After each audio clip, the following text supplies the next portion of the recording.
Welcome, dear friend, to godly sleep, a place where your heart can finally rest. You don't have to carry the weight of the day any longer. Whatever has been pressing on your mind, the stress, the noise, the worries that seem to follow you even into the night, you can let them go now. Here, in this quiet space, you are safe, you are seen, you are loved. Close your eyes and take a slow breath in. Feel it, fill your lungs. Then gently release it as the world grows still. Let God's peace begin to wrap around you like a warm blanket. Every word you hear tonight comes from Scripture, a message of hope, comfort, and divine calm that your soul has been longing for. When you can't sleep, when the world feels heavy, when you just need a moment to breathe again, come back here. You are not alone. Thousands of hearts are listening with you tonight, resting under the same promise of peace that God gives freely to all who seek Him. Here at Godly Sleep, we believe that rest is more than just closing your eyes. It's allowing your spirit to be renewed in the presence of the one who loves you most. So find a soft place to rest. Let go of your thoughts and allow the Word of God to lead you gently into peace. If this space brings you comfort, consider subscribing and joining our growing community of believers who seek nightly peace through Scripture and reflection. Together, we're building not just a channel but a family of faith, rest, and hope. Tonight, may you drift into sleep, knowing that you are deeply loved, perfectly held, and never alone. I welcome you into this quiet hour. I speak softly. I invite you to come as you are. Leave the day at the door. Set down the list of things to do. Let your shoulders loosen. Allow the jaw to unclench. I ask you to make a small space. Turn your lamp low. Find a blanket that feels kind. Sit or lie where you will not be disturbed. Hold a warm cup if you like. Let the steam rise and go with the breath. I set my voice to a slow pace. My rhythm is steady and calm. I am here to read the Word to you before sleep. I invite the heart to open like a window on a cool evening. Picture the pane sliding up and a soft breeze unfurling the curtains. The breeze does not push hard. It merely comes in. It brings the scent of promise. The breeze is gentle. Let it pass through the room of your thoughts. Let it move the cares that have settled like dust. I encourage a soft attention. Do not force it. Do not try to solve anything. Rest in listening. The ear can be a little boat on a lake. It does not need to row. It rests and floats. I speak for that boat. I steer only by the quieting of sound. If the mind wanders, notice it without judgment. Imagine a child running at play. Greet the child and guide them back to the warm room. The child is welcome to return soon. But for this hour, the room holds one light. That light is the eternal Word. It brings the same steady warmth every time. Tonight I ask for simple trust. You do not need to have every answer. You only need to bring the weary parts. Lay them down where they will be seen. The Word receives what you place before it. Mercy meets the hands that loosen their grip. I suggest a breath practice. To begin, breathe in for 4 counts. Hold for 2. Exhale for 6.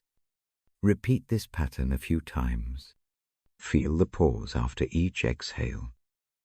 That pause is a small room of rest. Stay there. Let the muscles follow the breathing. Let the heartbeat find a calm cadence. As you breathe, imagine a soft lamp in the center of the chest. It glows without heat. The light is steady and clear. Each inhaler tends it. Each exhale keeps the flame even. The lamp is not yours to invent. It is a reflection of the word. It does not flicker from fear. It simply shines. I speak now of shelter. The mind often seeks protection like a bird tucked under a wing. The word is a shelter present in the day and night. It is quiet and sure. It does not shout to be known. It sits close and listens. When I read, I want you to feel the safety of that closeness.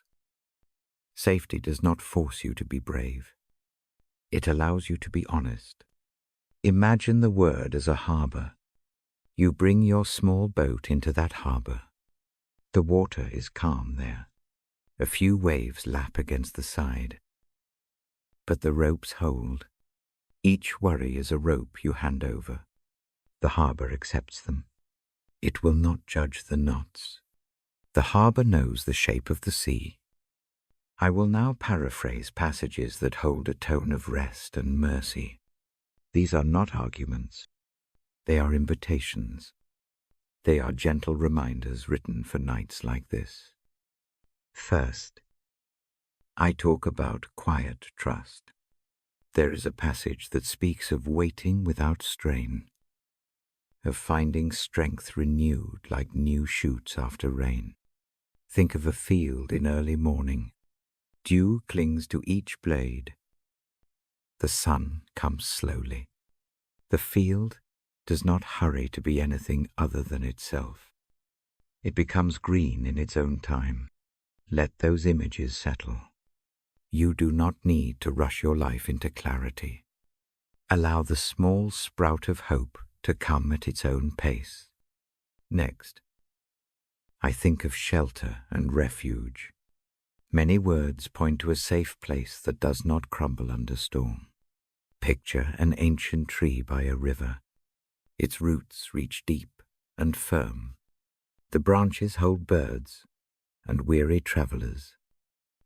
When the wind rises, the tree does not fear its bending. It allows the wind to pass through its leaves. So it is for the heart that trusts. The root holds the person who leans into the word. The word does not leave when the wind comes. There is also a tone of forgiveness. A simple image comes to mind, a table set in a small kitchen. The table waits. Someone places clean cloths and a gentle meal. There is no ledger at the corner of the table, only open place settings. The word sits at that table ready to forgive the clumsy hands and the missed marks. There is no long list of conditions. Mercy is present there like a warm plate. Come and eat. You are welcome. I speak of guidance, but not as pressure. Guidance reads, like a lantern in a long corridor. It does not drag you forward.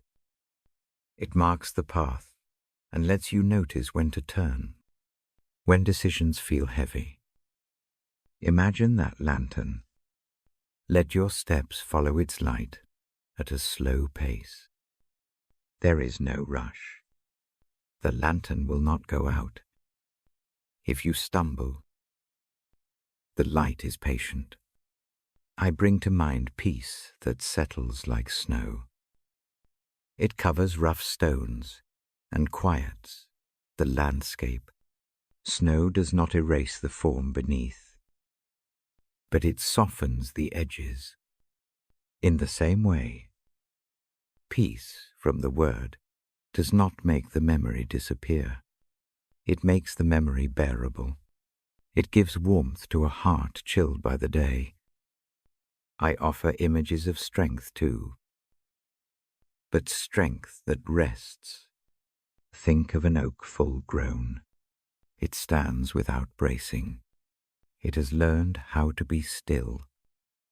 Its stillness is not weakness. It comes from deep roots and from time spent in seasons. Strength can be quiet. Let this quiet strength be present as you prepare for sleep.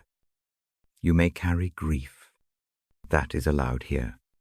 Grief is like a stone in the bag. The word does not ask you to deny the weight. Instead, it shows a soft place to set the bag down. You can open the bag and touch the stone. The stone does not define you. It is part of the journey. Here, mercy helps lift the stone for a moment. Hope then shows the path to carry it when you are ready. I will read in a way that lets each phrase land slowly. Each sentence is a small step. I do not rush from one image to another. I pause between each, as if waiting to see how the room breathes. The pace gives space for the images to sink into the heart. Tonight, remember that rest is a gift. It arrives not when work is complete, but often when one embraces stillness. You do not earn this rest by being perfect. You accept it by openness. The word offers it freely. Imagine a hand extended without a condition. Take the hand softly. Feel the warmth without needing to explain why you take it. If worry returns, name it gently. Say to it, I see you. Then place it on the side table. Tell it you will return if needed. For now, you choose rest. The word respects named worry. It does not vanish it by force. It offers a companionable presence that walks beside the worry and lets the heart rest. I encourage you to let your eyes close when you feel ready. Close them, like a book that will be opened again tomorrow. Keep the mind on the lamp in the chest. Keep the breathing slow. When thoughts arrive, picture them as leaves floating on a stream. Watch them drift by without reaching. You can return to the lamp. You can return to the harbor. There is a constant thread through these images. Mercy is near. Hope remains. And rest is possible. The eternal word is not distant. It lies close to the ear, like a whispered promise. It is steady. It holds the same message in every season. I will be reading passages that echo these themes. I will keep my voice steady and calm. I will paraphrase to make room for the listening ear. I will not press you with complex doctrine. Instead, I will point to simple comfort. Each passage becomes a small light you can carry into sleep. Before I begin the first reading, I invite a last moment of breathing. Inhale slowly. Hold. Exhale gently. Feel the bed of the moment beneath you. Remember that you are allowed to rest. The word meets you in that rest. Now I settle my voice for the first passage. I slow my breath with it. I let each sentence fall like soft steps. We begin together. I read for the tired. I read for the hopeful. I read for quiet hearts seeking mercy. The room is ready. The lamp in the chest is steady. The harbor holds your boat. This hour is sacred in its simplicity. I read, and you listen. We let the night become a calm place. When the reading finishes, you may sleep or remain in quiet. Either way, the word walks with you. It does not hurry. It does not leave. It rests beside the lamp until morning. Now I start the gentle reading. I begin with a small invitation. If this hour brings rest, tell a friend. Share it with someone who needs quiet. A slow kindness grows when it is given. I set the tone now. The room is still. The lamp is low. My voice keeps a steady walk. The theme tonight is simple. I name what many of us carry. I speak of hopelessness. I speak of needing forgiveness. I speak of grace that comes without weighing the hands. Hopelessness is honest. It sits like fog at the edge of the field. It blurs the path. It makes the next step feel heavy. The mind often measures what feels impossible. The heart holds a list of broken things. The list grows in the dark. Each item seems larger than the last. I do not fix the list tonight. I only bring a lighter for the room. The light is gentle. It shows the list without making it larger. Forgiveness is a simple room. It has a low table. There is no ledger on the wall. No score is marked. The table holds a cup of warm tea. The steam rises and softens the air. When footsteps come in, the cup is offered without an interrogation. Mercy sits at the table. Mercy does not cross-examine. Mercy listens and meets the hands offered. Grace is like a slow rain. It falls without asking for permission. It does not first require cleaning or a promise. It comes and meets the soil where seeds rest. Some seeds are cracked. Some are hidden under stones. The rain knows nothing of the value of the seed. It only gives what water gives. From that quiet giving, small green things begin. I do not speak to convince. I speak to comfort. The word I read is not a test.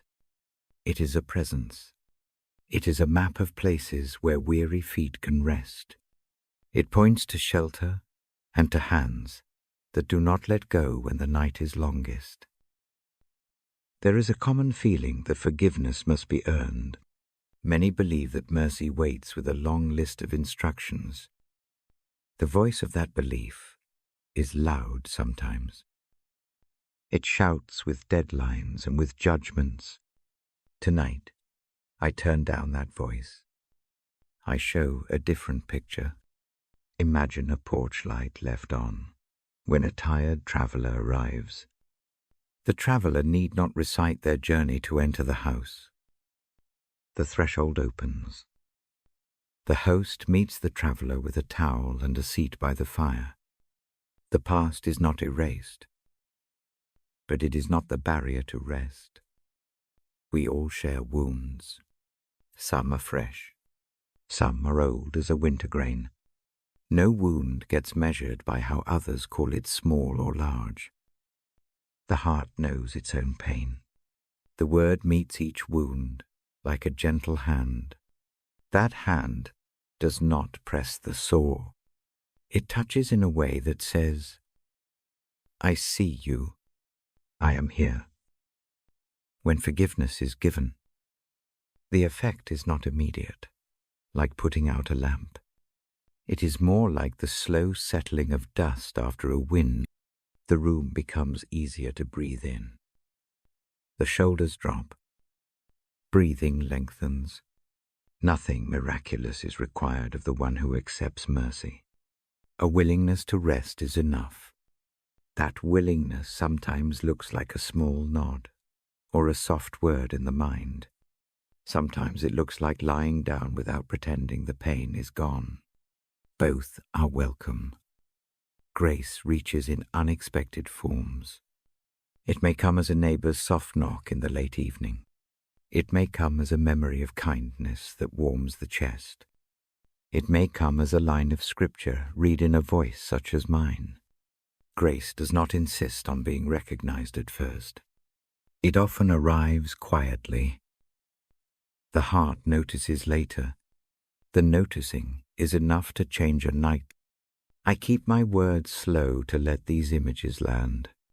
The language I use is for listening. Short sentences, clear pictures. Let the mind rest on each image like a small stone on a table. Do not argue with it. Let it be. Hope and forgiveness are not the same thing, but they walk together. Forgiveness clears a space.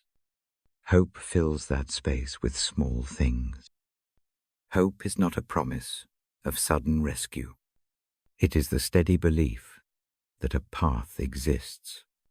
It is the knowledge that the lamp left by the word burns through fog, step by step. The path shows itself when the path is unseen. Hope is the hand that keeps the traveler company. I speak as one who reads the word before rest. My breath matches the cadence of slow sentences.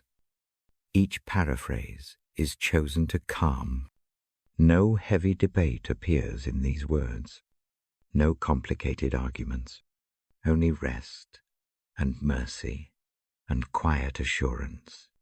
The aim is to steady the breathing and to ease the mind. There is a common fear that asking for forgiveness makes one small. I do not let that fear lead here. Asking is a brave thing. It looks like opening a hand. It is not weakness. It is a kind of strength that knows its limits. Strength sometimes is the softest thing. The stone that endures the stream is often rounded and smooth from many seasons. So it is with hearts shaped by mercy. The word gives permission to be honest. It says aloud to the inner voice, bring the whole thing. Bring the small shame and the large grief. Lay them on the table. The present sitting there does not tally. It warms the hands. It offers bread. The gesture is simple. It lowers the weight enough to walk again. I do not demand that the night be fixed. I do not insist on an immediate lift of sorrow. Instead, I offer a way to hold sorrow with a gentler weight. Imagine carrying a small sack. It is heavy, but a hand appears and takes half. The rest is still yours. You keep it, yet the load becomes bearable. That is grace. It does not remove choice. It shares burden. Many of us have a memory that returns at night. A flash of failure, a lost word, a moment when the body acted before the heart could speak. The mind rewinds and fastens on the moment. It repeats the scene like a song on a loop. Tonight, I ask the mind to set that tape down for a while. Do not bury the memory. Do not erase it. Lay it down as one lays a garment on a chair. It will be there in the morning. For now, allow the lamp to be the only bright thing. The practice I suggest is gentle. Breathe with me in the way taught before. In for 4. Hold for 2. Out for 6. Let the breath lengthen the pause after release. That pause is calm. Use it as a small harbor in the chest. Within that pause, forgive yourself for small, hurried things. Forgive yourself for being tired. Be kind to the self that keeps trying. There are nights when hope seems foolish. It feels naive to speak of grace when facts press hard. Yet even a sliver of light keeps the night from complete darkness. A thin thread of hope can be enough to follow. Find that thin thread tonight. Let it be the gentle promise that not all is final. Not all losses close the story. I will be careful in what I read. I will choose passages that hold room for hurt. They do not shame the one who listens. They invite rest. They remind of mercy without demanding a debate. These passages are like soft chairs set by a fire. Sit where it is comfortable. Let the warmth reach the toes. This session is not a lecture. It is a bedside reading. The voice is low. The speed is slow. Each sentence is a small step across a quiet room. If sleep comes, let it. If the rest remains wakeful, let the mind wander in kind shapes. The aim is the same, to bring a steadying presence. Forgiveness given by the word is often practical. It returns a person to ordinary acts. It helps with sleep. It smooths the hands for morning tasks. It does not remove responsibility, but it reshapes how responsibility is carried. The person who receives mercy tends the day with a softer hand. The next apology, the next attempt, comes with less terror. There is a dignity in being forgiven. It is a quiet reclaiming. The heart remembers its true name. The noise that told of failure quiets. The remembered dignity is not earned by achievement. It is found when the self sits in front of mercy and is not shouted at. The reclaimed self can then move forward with careful steps. I will not argue about who deserves mercy. That thought only leads to counting grains. The word does not count that way. It meets the one who comes. That is the story I read. It is simple and old and warm as bread. We share the human condition. There are nights of wonder.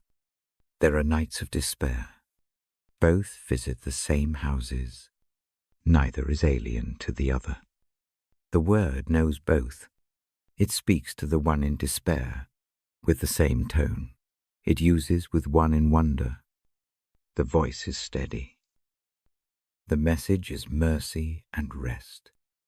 Now, I gather these images into a closing invitation for this section. Rest in the knowledge that forgiveness is accessible. Allow grace to come like rain. Name the hopelessness with gentleness.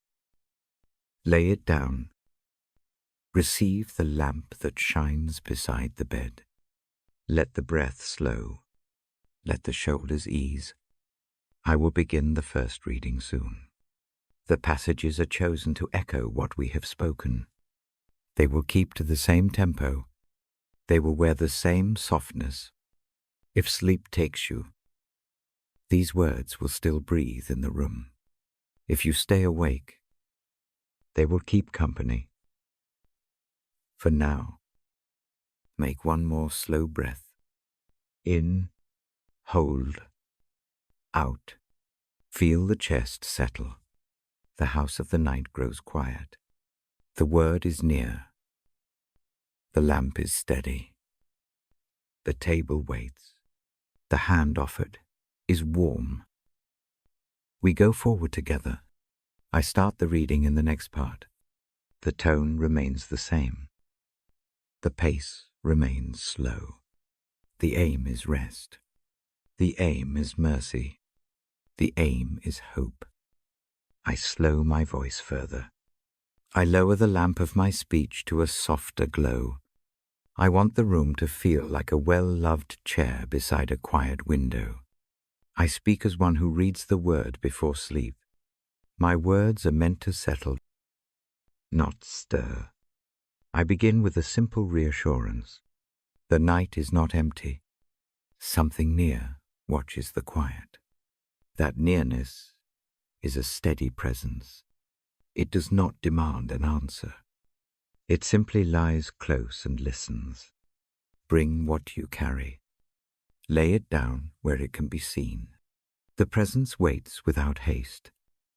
I invite you into a gentle reflection this evening. Stay where you are. Breathe with me once more. In for 4. Hold for 2. Out for 6. Let the exhale lengthen the room inside the chest. Let the pause after the breath be a small harbor. Rest there for a moment. No need to fix anything. That is the purpose of this hour. Tonight I touch a single verse that holds a quiet warmth. Psalm 3:4-1-8 tells of a closeness that matters in the dark. It reminds us that the Lord is near to the broken-hearted. It adds that the Lord saves those who are crushed in spirit. These words do not rush. They come like a hand that stays when hands are brittle with cold. Think of the phrase, near to the broken-hearted, as a lamp placed in a room where the floor is uneven. The lamp does not smooth the boards. It does not pretend the cracks do not exist. It simply makes it safe to walk across them. The light shows the steps. It reveals where to lay the foot next. That is the kind of nearness I speak of. It is practical. It is tender. To be broken-hearted is not a single shape. It arrives as many forms. It can be the dull ache that lives behind the eyes. It can be a sudden knot that tightens at the memory of a name. It can be the slow wearing down that makes small tasks feel like mountains. The word meets each of these with a presence that understands the contours. It does not measure pain by loudness. It reaches into small, private places. When the verse speaks of saving those who are crushed in spirit, imagine a person carrying a bundle of wet clothes. The weight is heavy, and the straps cut into the shoulders. To be saved in that image is not always to remove every garment at once. Sometimes saving is a friendly hand that takes a corner of the load. Sometimes it is a dry place offered to rest and a soft voice that says, "Stay, you do not have to walk now." The rescue that the verse offers is often tender. It is rescue that comes as company, as shelter, as a slow, patient mending. I avoid the loud theology that debates merit and measure. That noise tends to wake the mind that seeks sleep. Instead, I speak of the economy of mercy. Mercy comes whether the hands are clean or unsteady. Mercy does not first demand a list of achievements. Mercy arrives at the bedside. It leans close. It listens to the breath. It knows the difference between a short breath and a full one. Mercy does not force you to explain the cause of the shortness. Allow a small image to rest in your mind. Picture a chair by a small hearth. The fire burns low and steady. Someone sits there who does not go away when tears come. They hold an extra blanket. They do not ask for an inventory of sorrow. They simply set the blanket over shoulders and sit. That is the kind of saving I read in the psalm. It is not loud. It is not theatrical. It is the quiet tending of another heart. If the heart feels brittle tonight, bring that feeling to the image. Name it softly in the mind. Say the word that fits loss, regret, loneliness, fear. Place it on the table beside the lamp. Watch how the lamp changes the object. The edges soften, the color shifts. The weight does not vanish. But it becomes easier to hold. To be near does not mean to remove necessity. Often there are steps to take in the morning. Bills must be paid. Relationships must be mended. Work a weight. This nearness does not make those things disappear. It makes taking the steps less punishing. It steadies the foot. It gives a hand when the path narrows. That is a kind of salvation, enough for a night. I want to say more about what it means to be rescued when the spirit is crushed. Rescue can be a slow regeneration. It often begins with a single kindness, a neighbor bringing bread, a quiet note left on a table, a friend who remembers a birthday, a brief pause where laughter returns. Small things accumulate, like pebbles underfoot, until the slope of the hill becomes climbable again. The word often works through small kindnesses. It uses ordinary things to do extraordinary mending. Do not feel pressure to perform a grand repentance tonight. Simple honesty is enough. Bring a single sentence to the mind: I am tired, or I do not know what to do, or I am sorry. Let that sentence be like a key placed in a lock. It does not need to turn completely. The act of laying the key down is itself a movement toward open doorways. I will guide a short reflection now. Picture the chest again as a lamp in a soft vessel. Place your hand over that lamp. If it feels good, feel the warmth without heat. Let that warmth represent the nearness I speak of. With each inhale, imagine the warmth spreading a little further. With each exhale, imagine the weight in the hands loosening its grip. Do this slowly for 3 breaths. In, hold, out. Watch the light move like a tide under the skin. As you breathe, think of one thing you will hand over to that nearness tonight. Choose something small. Maybe a single regret. Maybe a stubborn worry. See it as a coin you place on a windowsill. The presence does not take the coin away with a flourish. It rests beside it. It keeps it safe until morning. That security is enough to let the body relax. Some nights the thought persists that being sorrowful is a private failure. The psalmist speaks directly against that lie. The Lord is near to the broken-hearted. The broken are not hidden or forgotten. They are seen. That sight is not condemning. It is compassion. Imagine a gardener who sees a seedling crushed under a twig. The gardener does not scold the soil. The gardener lifts the twig and covers the seedling with soft earth again. The seedling has every chance to unfurl when the right care appears. If guilt feels like a permanent label, remember mercy's habit of rewriting the smallest lines. Mercy moves slowly. It shapes the edges of character by patient, steady influence.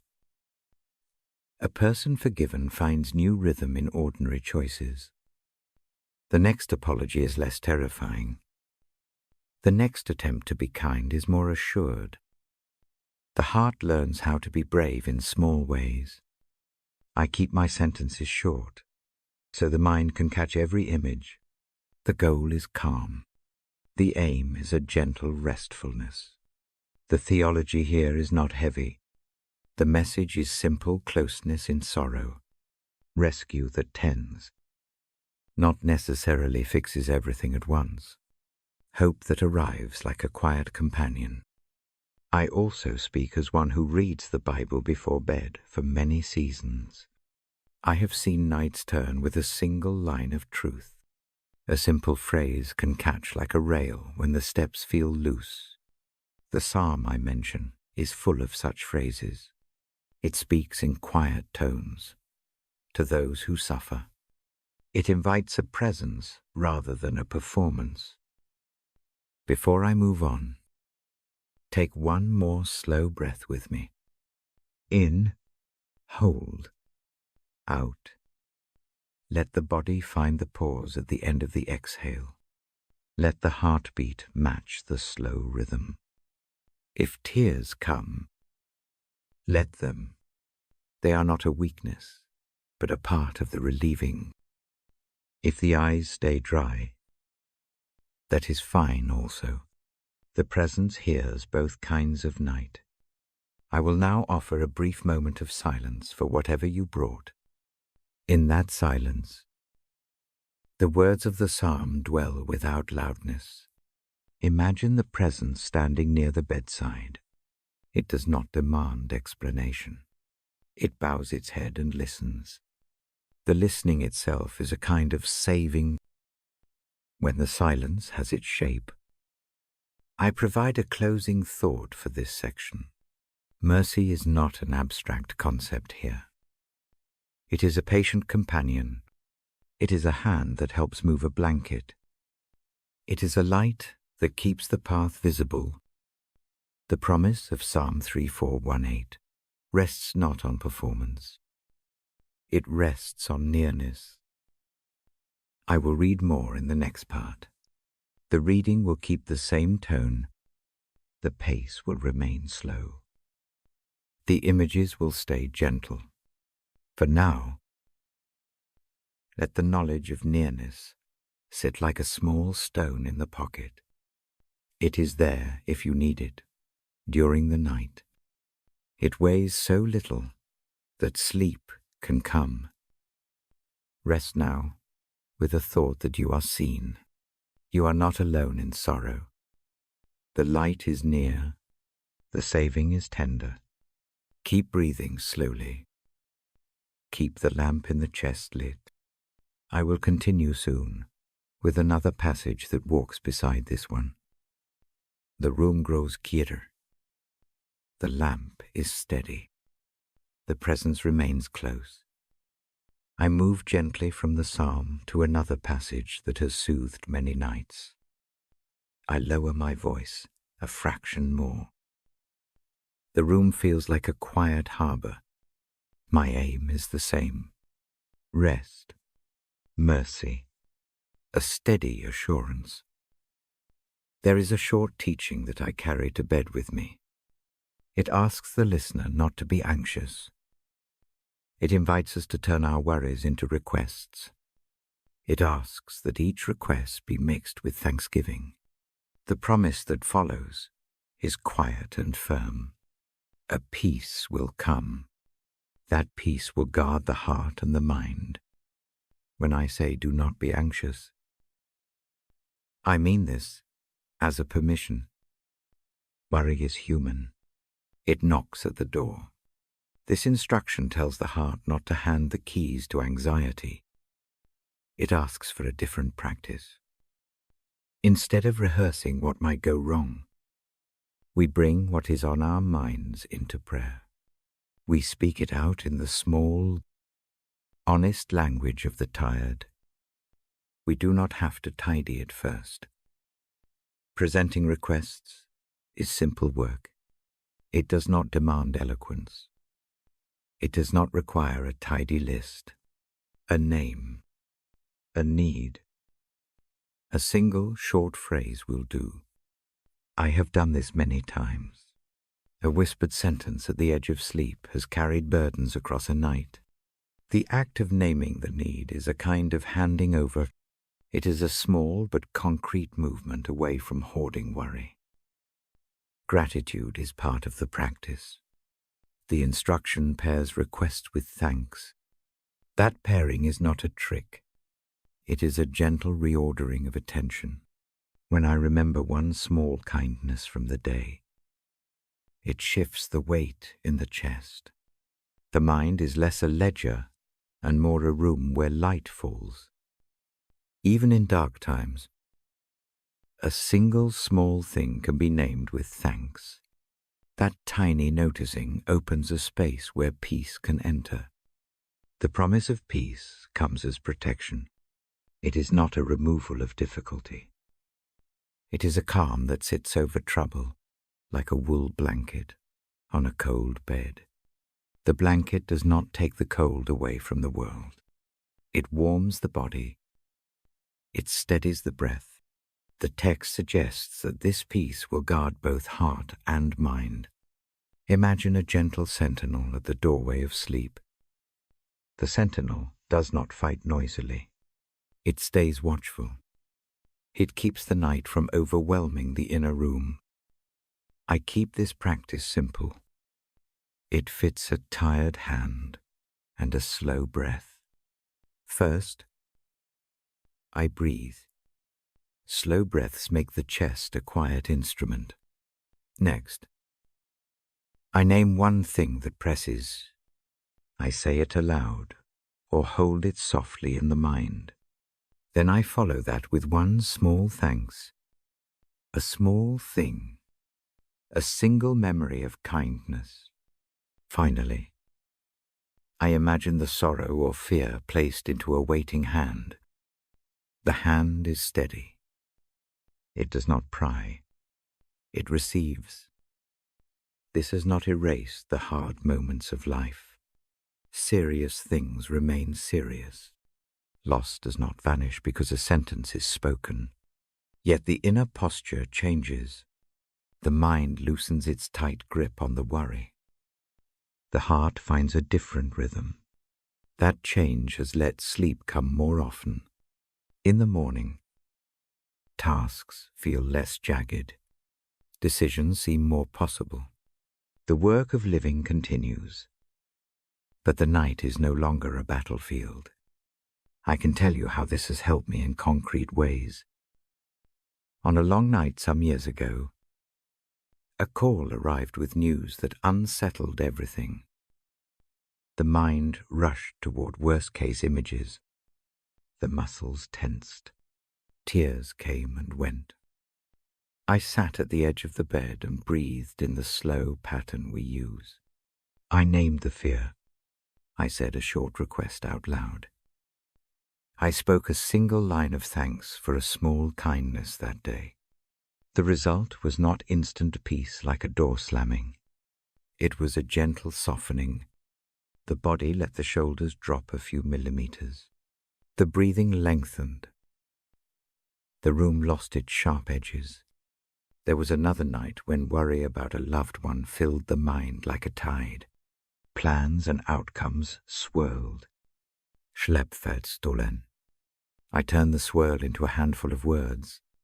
I gave them away as if handing over a small, hot stone to a friend. The stone was not gone. It sat with the friend by the bedside. That shift allowed a slow, guarded peace. The mind could rest on one small promise instead of many frantic scenarios. In Seasons. The passage has been a steady companion. The morning worry that whispers at midnight finds a different answer. The thought, what if, becomes a request. Lord, help. The practice has taught patience with the self. There is no quick fixing required. I do not need to prove a faith by instant calm. I only need to be honest and to thank. The pattern is small and faithful. I notice that the peace promised often appears in ordinary ways. A calm that comes as sleep arrives. A steadying sense before an early meeting. The clarity to choose the next step in a relationship. The courage to apologize when pride is loud. These are not spectacular rescues. They are the slow, daily tending that makes life livable. The verse promises exactly that kind of help. It guards the heart and the mind in practical ways. When I read the verse aloud before sleep, I keep the sentences soft. I do not press theology into the darkness. I speak like a friend who knows the ache of sleepless nights. I offer a small ritual. The ritual asks for 3 movements. Name. Ask. Thank. Each movement is short. Each is doable in the dark. Here is one way to practice now. If you would like, breathe slowly. Place the attention on the chest. Name one worry. Say it briefly in the mind. Ask for help in one short phrase. Offer one small thing to be thankful for. Hold the whole in a moment of silence. Watch a sense of guarding peace settle like a slow tide. The guarding peace is not a shield that keeps all harm away. Instead, it is an inner watchfulness that prevents fear from becoming a tyrant. Fear will still knock. The difference is that the heart can answer with a small prayer and then rest. The process is intentional and gentle. I confess that this practice has sometimes felt awkward. The mind protests. The same worry returns. In those nights, I return to the practice without shame. Repetition does not mean failure. It means slow training. The hand that gives a worry away becomes steadier with practice.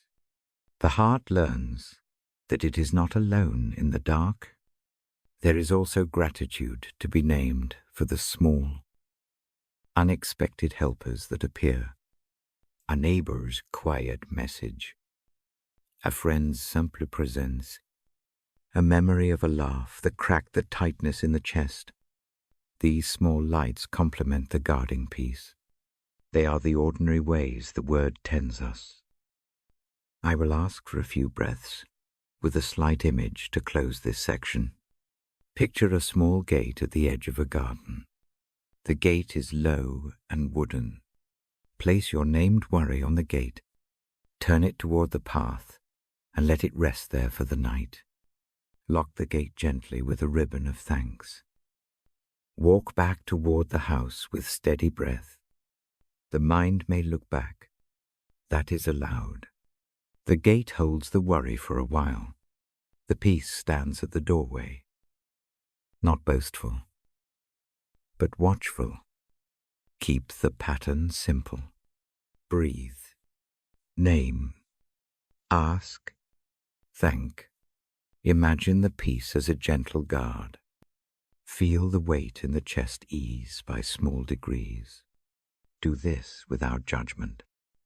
Be kind to yourself for needing it. I will read more in the next part. The readings will keep the same soft cadence. The images will remain small and steady. Sleep is welcome. If rest does not come immediately, that is all right. The practice is patient. The word keeps its watch. Before I close this section, take one more long, slow breath with me. In, hold, out. Let the exhale lengthen the space inside the chest. Feel the pause after the breath like a small, quiet room. Stay there for a moment. The peace I mentioned is near. It guards heart and mind. I remain here until morning in spirit. The lamp in the chest is steady. The harbor holds the boat. When you are ready, let your eyes close like the cover of a book. Sleep if it comes. Rest if it waits. The word is near. The practice sits lightly by the bedside. The quiet guard keeps watch. I move now to a passage that rests like a hammock between two trees.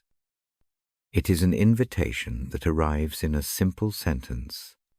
The voice in the text calls the tired. The call is not for performative strength. It is for honest weariness. Come, it says, and find rest. Hand over the heavy parts. Learn a new kind of leaning. The invitation describes burdens as real weight. It names weariness plain. It promises a kind of rest that is available, not distant. It does not begin with a list of conditions. It begins with an open hand. The listener is asked to come as they are. That is the gentle call. The call asks for trust that does not have to be perfect. The passage suggests a different labor. It compares two ways of living. One way tightens the shoulders and measures worth by output. The other way places weight on a yoke made to fit. That second yoke is easy in the sense that it matches the shape of the neck. It steadies. It helps the body work in gentle cooperation. The burden does not varnish. The shape of the burden changes. The work becomes partnership rather than solo hauling. I know someone who learned this in a slow, ordinary way. A close friend carried responsibilities like stacked boxes. The boxes had labels I know well: family needs, illness, financial fear, the memory of hard words. Sleep came in fragments. The mind rehearsed solutions through the small hours. The hands were busy, even when the body lay quiet. The friend moved through days with a steady, exhausted effort. Pride and duty tightened the jaw. Rest felt like a distant shore. One evening the friend sat by a small table with a lamp that hummed very softly. The prayer that came was not ornate. It was a plain offering of a list. The list looked like the things that filled the boxes. The friend spoke the names of needs. The voice was tired but honest. No strategy emerged in that moment. No miraculous plan. Only a handing over of the most immediate fear, as if placing a candle on a windowsill.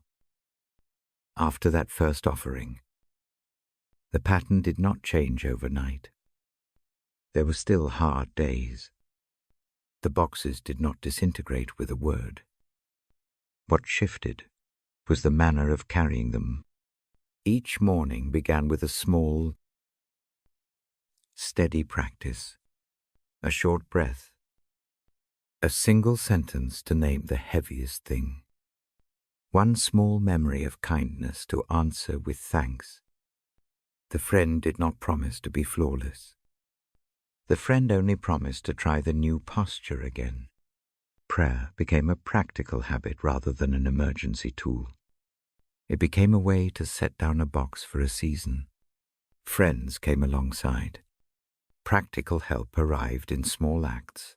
A meal left by the door. A dog walked. A call that did not demand answers. Those small things are the usual work of mercy. They do not fix the whole problem. They keep the human from breaking under the strain. The real change was quieter. Sleep deepened in small degrees. The shoulders eased by millimeters. The mind stopped rehearsing every catastrophe. Decision-making at dawn felt less like scrambling and more like choosing.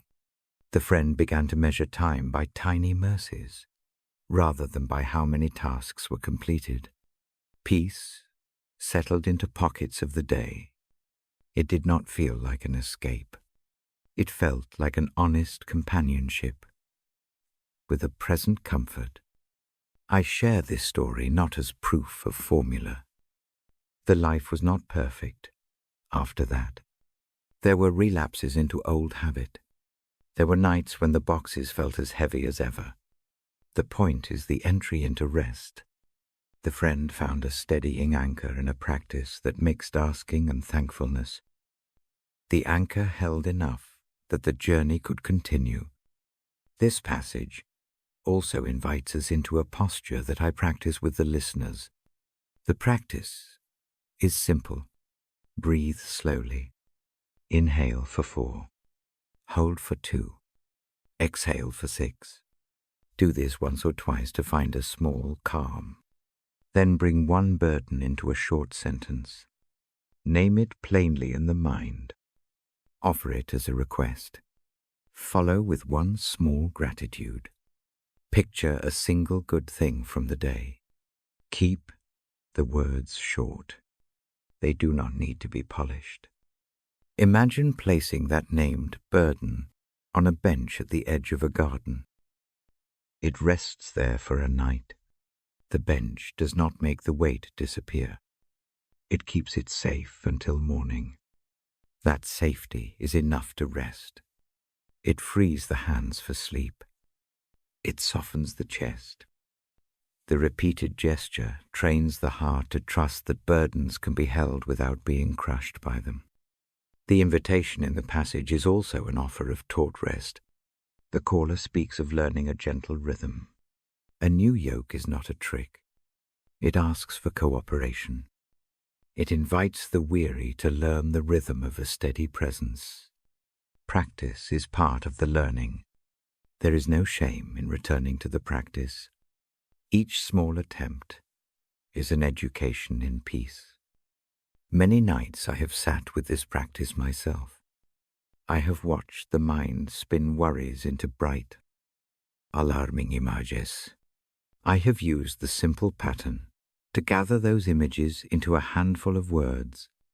The night becomes less frantic. The body follows the mind by degrees. The breathing slows. The shoulders release. The heart finds a quieter cadence. This is not to say that the promise erases the need for practical action. Sometimes the morning brings arrangements, appointments, plans.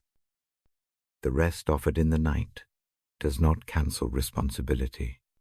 It simply gives the body and the mind a different capacity to meet the day. With rest, choices become clearer. With rest, patience becomes possible. With rest, small acts of kindness feel doable. I keep my language gentle because the work here is small and human. The passage invites tired people to come and rest. It asks for an honest handing over of weight. The rest is given in companionship. The tone of the passage is soft. It does not scold. It meets weariness with empathy. If there is resistance in the mind, that too can be named. Some nights the thought comes that rest is a weakness or a luxury. That idea may have reasons. It may come from a history of having to be strong. The practice does not replace that history. It only offers a different experience. Try the practice without judging it. Let the body decide its own response. Now I offer a short practice to do while you listen. Sit or lie in a way that feels natural. Inhale for 4. Pause for 2. Exhale for 6. Think of one heavy thing in a single short phrase. Offer it as a request. Name one small thing to be thankful for. Hold both in a quiet moment. Picture the heavy thing resting on a bench by the garden. Walk back toward the house slowly. Let the breath follow you. If sleep arrives, let it. If wakefulness stays, remain in the quiet with the 2 short sentences. Repeat if needed. There is no hurry. The practice is a kind and patient training. The aim is not immediate perfection, but small, steady change. The friend's story shows the ordinary truth of this passage. Rest is not a sudden cure. It is a slow learning. It is taught in small moments and kept by repeated acts of trust. The change that comes is practical. The burden is shared enough to allow for rest. Mercy arrives as routine, as neighborly help, as a habit of prayer that mixes asking with thanks. That combination softens the knots in the heart. I will read more in the next section. The pace will remain gentle. The images will stay small. The voice will keep its low tone. For now, Lay down one small worry on the imagined bench. Breathe slowly. Feel the shoulders release a little. Let the room be quiet. The invitation of the passage remains open. Come and take rest. The night hosts a steady presence. Stay near it. I will continue when you are ready. I settle into the same slow voice. The lamp in my chest stays steady. Tonight I turn to a passage that asks for a soft heart. It whispers to be kind. It asks for forgiveness handed without scorekeeping. The words are simple. They are also deep in their quiet work. The verse calls for kindness and tender mercy. It links those things with forgiveness. The tone is gentle. It pictures people who do not keep a list of wrongs. It imagines hands that are quick to offer help and slow to hold grudges. When I read it aloud, the room feels like a garden after rain. The leaves are washed. The ground is soft. Kindness is small. It does not need to be grand. A look of patience. A quiet word that does not demand a return.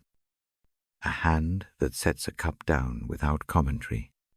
These small acts are like a string of lights along a dim path. Each light is modest. Together, they make the way safe. Forgiveness is not sudden forgetting. It is a decision to stop keeping a ledger in the mind. It chooses to release the tight grip on a past hurt. Forgiveness does not mean pretending nothing happened. It means no longer allowing the wound to dictate every step.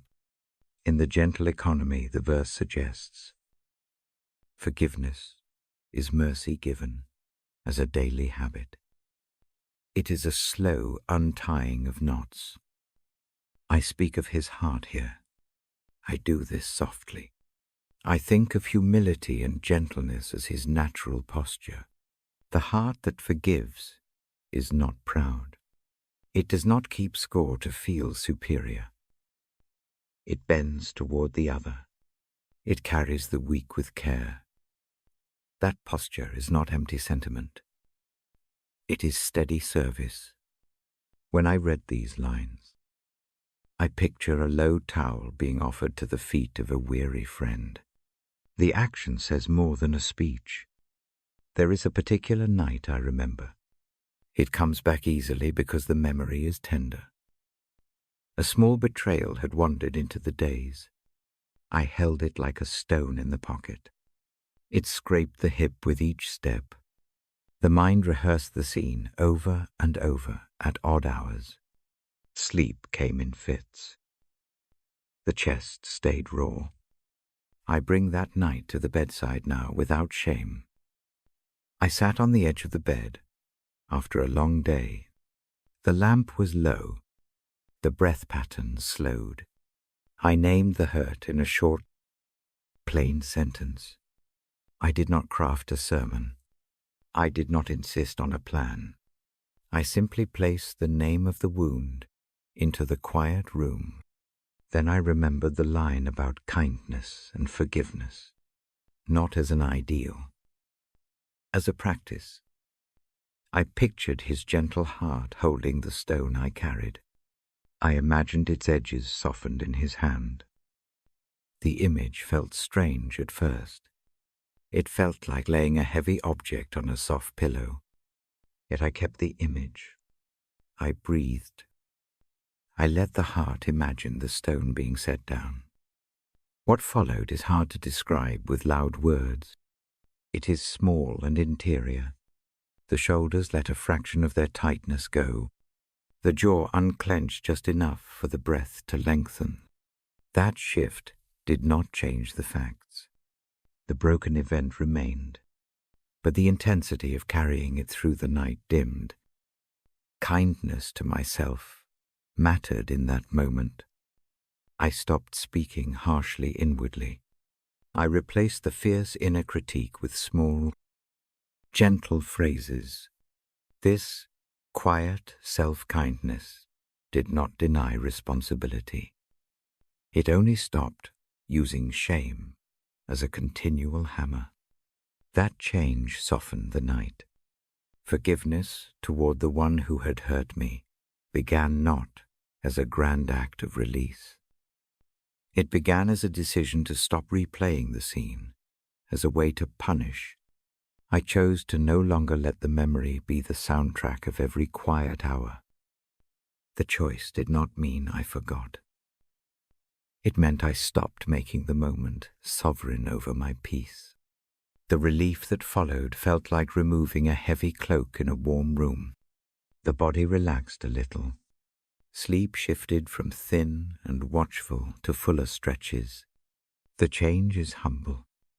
It is not a sudden miracle in the way a thunderclap is. It is a steadier, quiet repair, for me. That night taught that surrender and mercy work together. Surrender in this sense is not defeat. It is an offering. It is the act of setting the stone down in a hand I trust. The hand is gentle. It keeps the stone without judgment. In my habit of nighttime reading, I encourage listeners to practice this small offering. Breathe slowly. Name one hurt. Picture handing it to a gentle presence. Wait in the pause. After the exhale, notice what changes.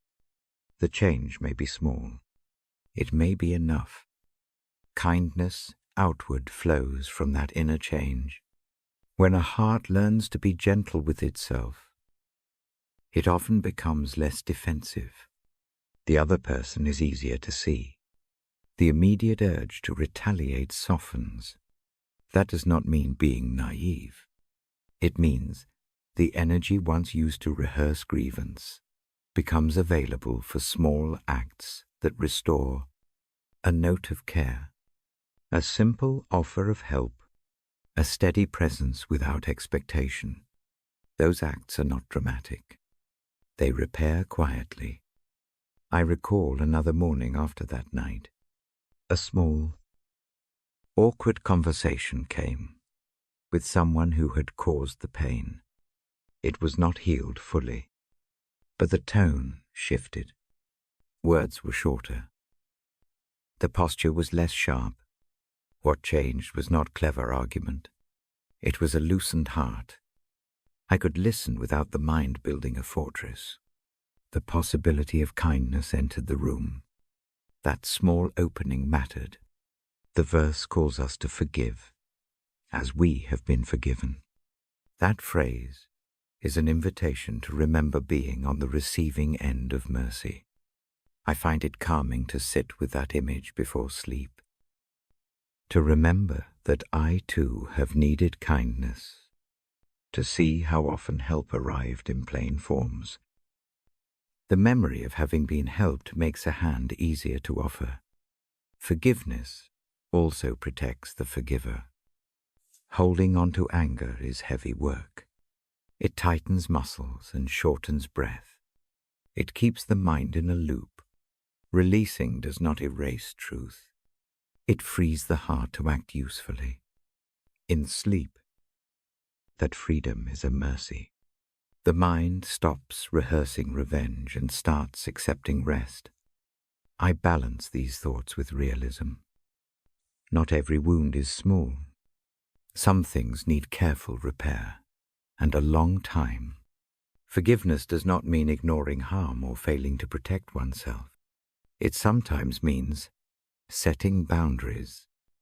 Yet even in boundary setting, kindness and a tender heart bring clarity rather than rage. The posture of humility helps keep the tone steady. When I read that verse aloud, I often give a short practice to follow. Breathe in for 4. Pause for 2. Breathe out for 6. Think of one small unkindness you remember. Say, in the mind, I hand this over.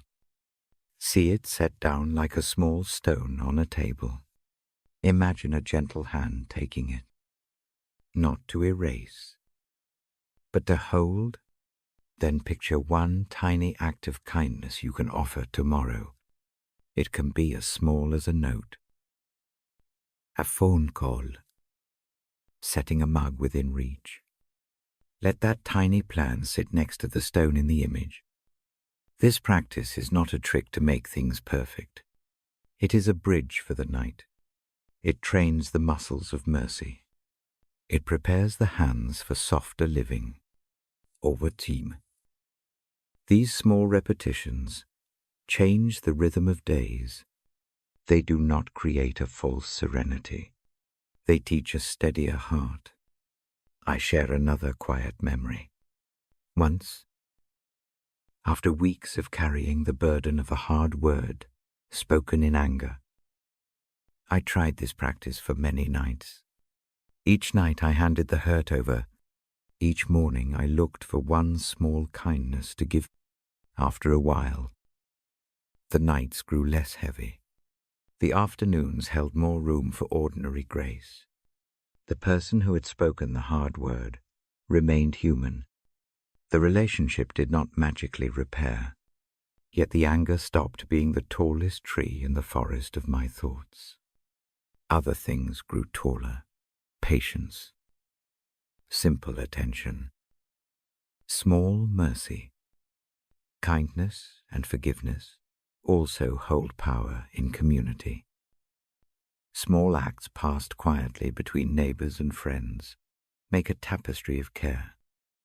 I remember a plate of food left at a door once. No note.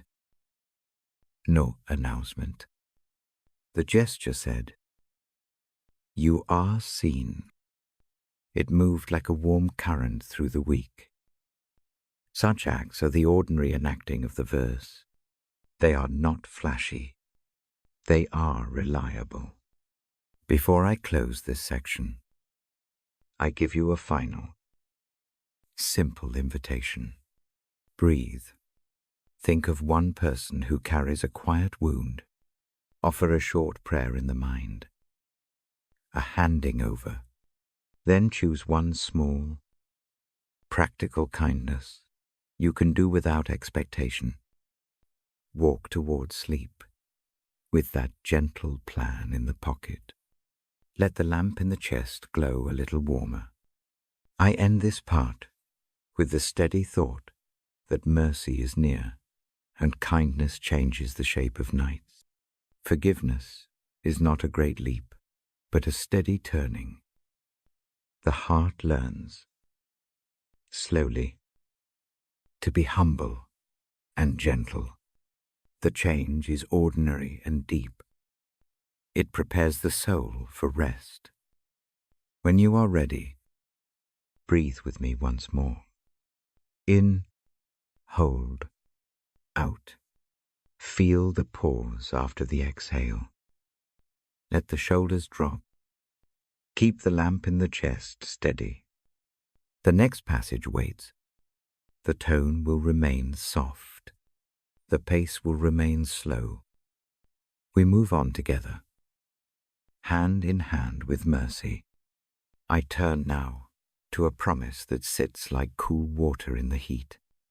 It comes from a place of hope. It speaks about renewed strength for those who wait and hope in the Lord. I do not read it as a demand. I read it as a quiet assurance. It pictures a renewal that happens over time. It suggests that those who trust will find new energy. They will rise with steadier wings. They will run without the usual wearying. They will walk through the long day without collapse. The image is simple and steady. It is like the slow lifting of a kite on a wind that learns its bearing. This promise matters when the body is tired and the spirit is frayed. It matters when the nights are long and the mornings come too soon. It matters when hope feels like a small ember barely glowing. The verse invites a posture. It asks for hope that watches and waits, That kind of hope is not frantic. It is patient. It trusts that strength can be given, not earned, and that this giving often arrives in ordinary ways. I bring a family story to this gentle place. I hold it close like a photograph. The story is of my sister. She carries the sort of exhaustion that wears clothes thin over time. Years ago, she took on more than any one person should carry. Tasks multiplied. Caregiving moved into the center of her days. Old regrets walked beside routine. She slept in broken pieces. Mornings came with a heavy jaw and a hollow behind the eyes. The body tightened. Simple chores felt monumental. The neighborly things that once repaired tension seemed too few. She also carried a private shame. A harsh word spoken long ago replayed itself in the night. It lodged like a stone in a pocket. That stone scratched at sleep. It bred a small, steady guilt. Guilt made the shoulders narrow. It made breath short. The list of things she thought she had to fix grew longer than her days.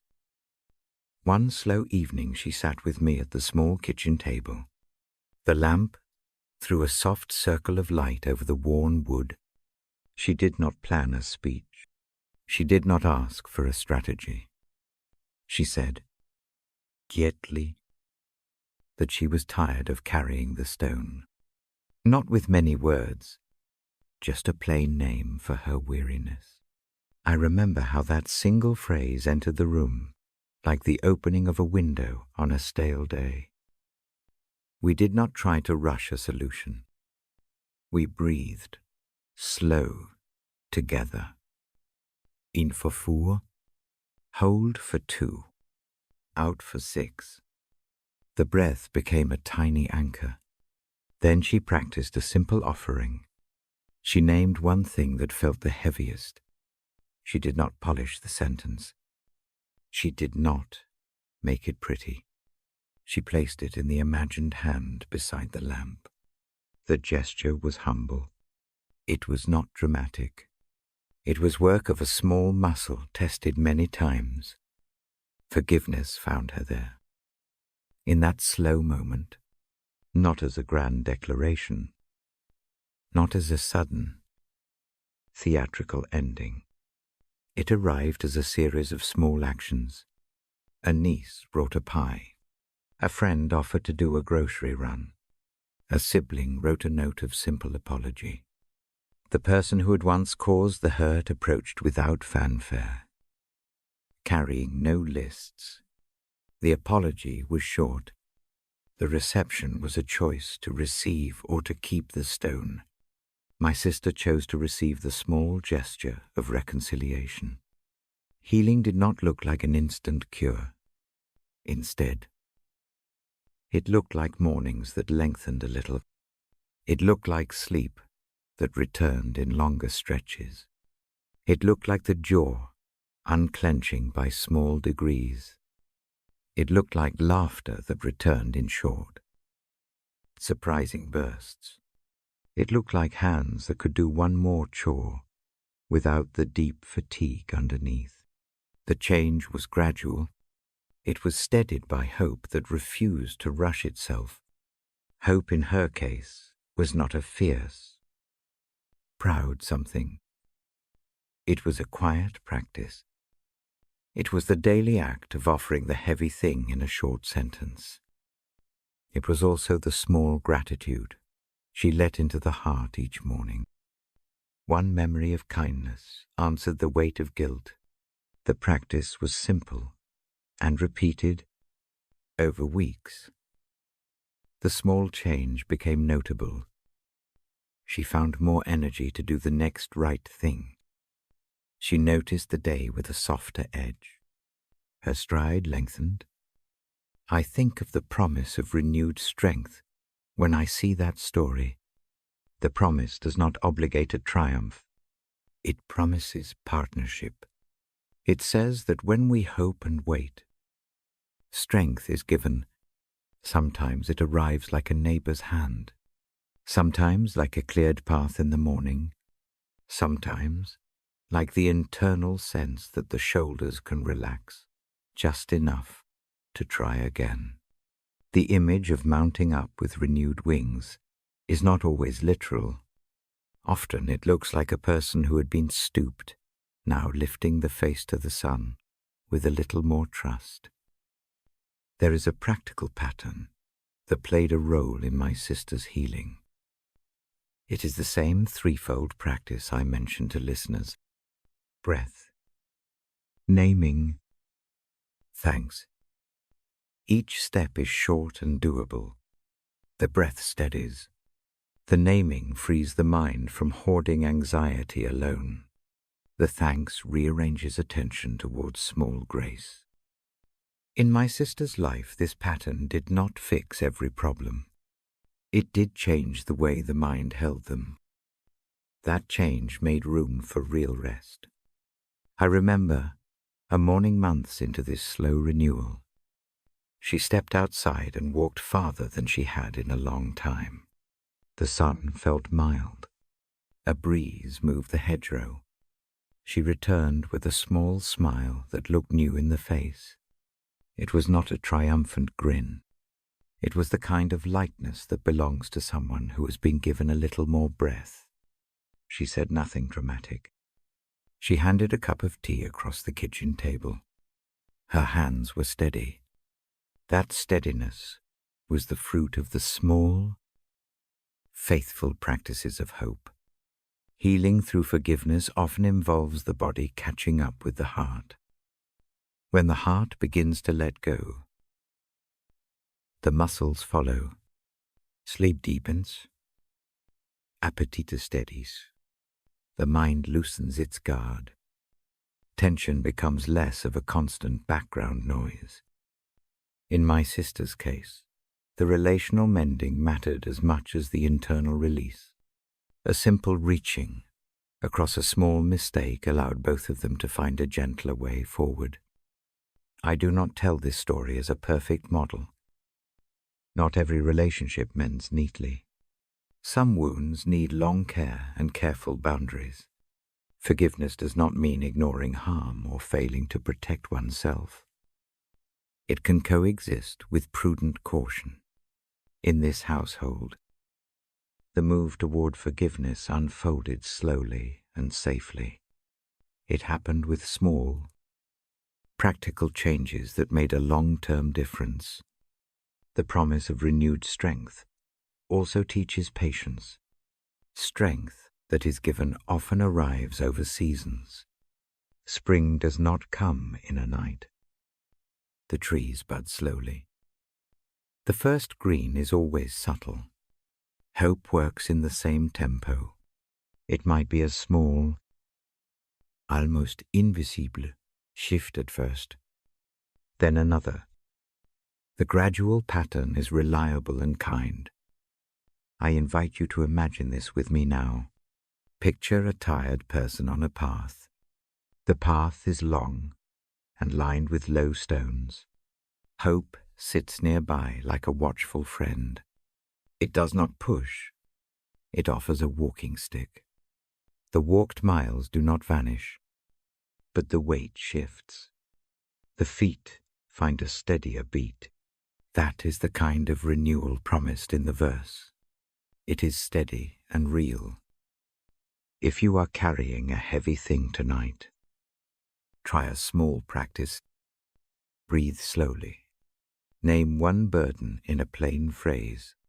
Offer it as if placing it on a bench outside the door. Say one small thank you for a kindness you remember. Hold the three things in the quiet for a moment. Notice what happens. The change might be tiny. That is enough. I also speak of hope as a habit. Habits grow when they are repeated without drama. The practice of breathing, naming, thanking is a humble training. Or team, it changes the way the heart finds rest. It is not an instant fix. It is a faithful course. Before I close this section, I hold my sister's story like a lamp. Her slow healing is not a flashy tale. It is a common mercy. It reminds me that strength often returns in ordinary measures. It is the neighborly hands, the small reconciliations, the morning breaths. It is the practice of hope that refuses to give up on the quiet work of mending.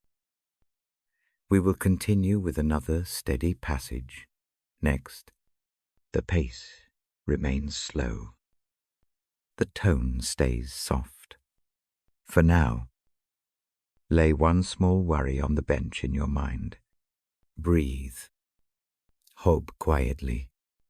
The promise of renewal watches like a mild dawn. It will not force the day. It will teach the feet to walk again. Rest in that thought until the voice returns.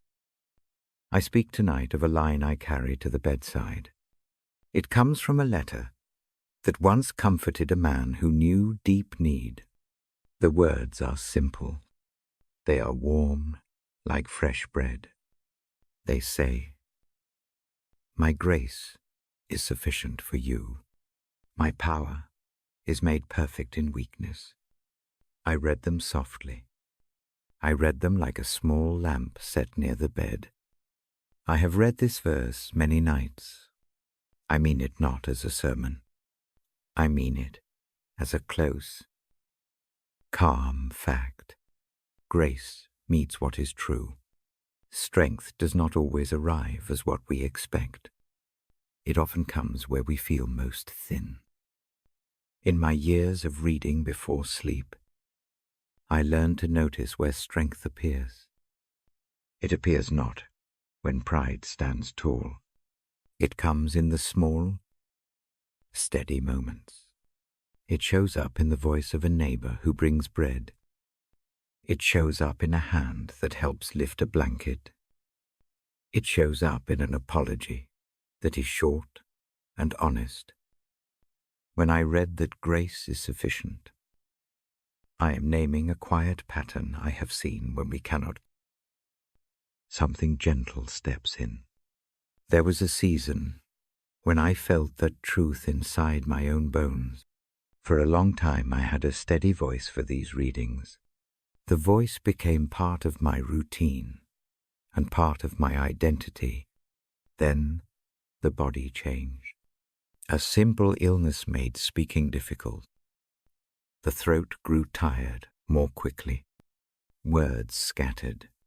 Reading became a labor that wore at the chest. At first, the worry came like a rush of cold wind. How could I continue the bedside reading when the voice faltered? How could I offer rest when I felt so weak? I had a list of practical fixes. I tried them. I rested more. I drank warm things. I trained the breath. Some improvement arrived. Not enough. The small room of my confidence shrank. In that thin place, I turned again to the verse. I practiced saying the words in the mind. My grace is sufficient for you. My power is made perfect in weakness. The verse did not promise immediate healing. It did promise something steadier. It invited patience. It invited acceptance of small, imperfect offers of help. An anecdote lives with me from that time. One night, too tired to read for a whole hour, I sat with a neighbor who had fewer words but a steady attentiveness. I asked if she might read a short passage. She agreed. Her reading was not polished. It was plain and steady. The listeners were quiet. The room found a gentle rhythm in the thinness of my voice. Another's care became the instrument of grace. The moment made the verse real to me. Grace was present in the neighbor's small act. Strength was not mine alone. It moved through the hands that came near. That experience shaped the way I understand waiting. Waiting does not mean doing nothing. Waiting can be an active letting go. It is the setting down of the heavy stone that we pretend to carry alone. To wait is to make room for help, to come in ways we did not calculate. It is to allow time for the right kind of healing, for the right kind of resolving, for the right kind of mercy. I learned to practice a particular patience. It is gentle. It is not proud. It is not a passive hoping that things fix themselves by magic. It is a posture. It looks like steady breathing. It looks like naming a need and bringing it into a quiet hand. It looks like staying near the question without forcing an answer.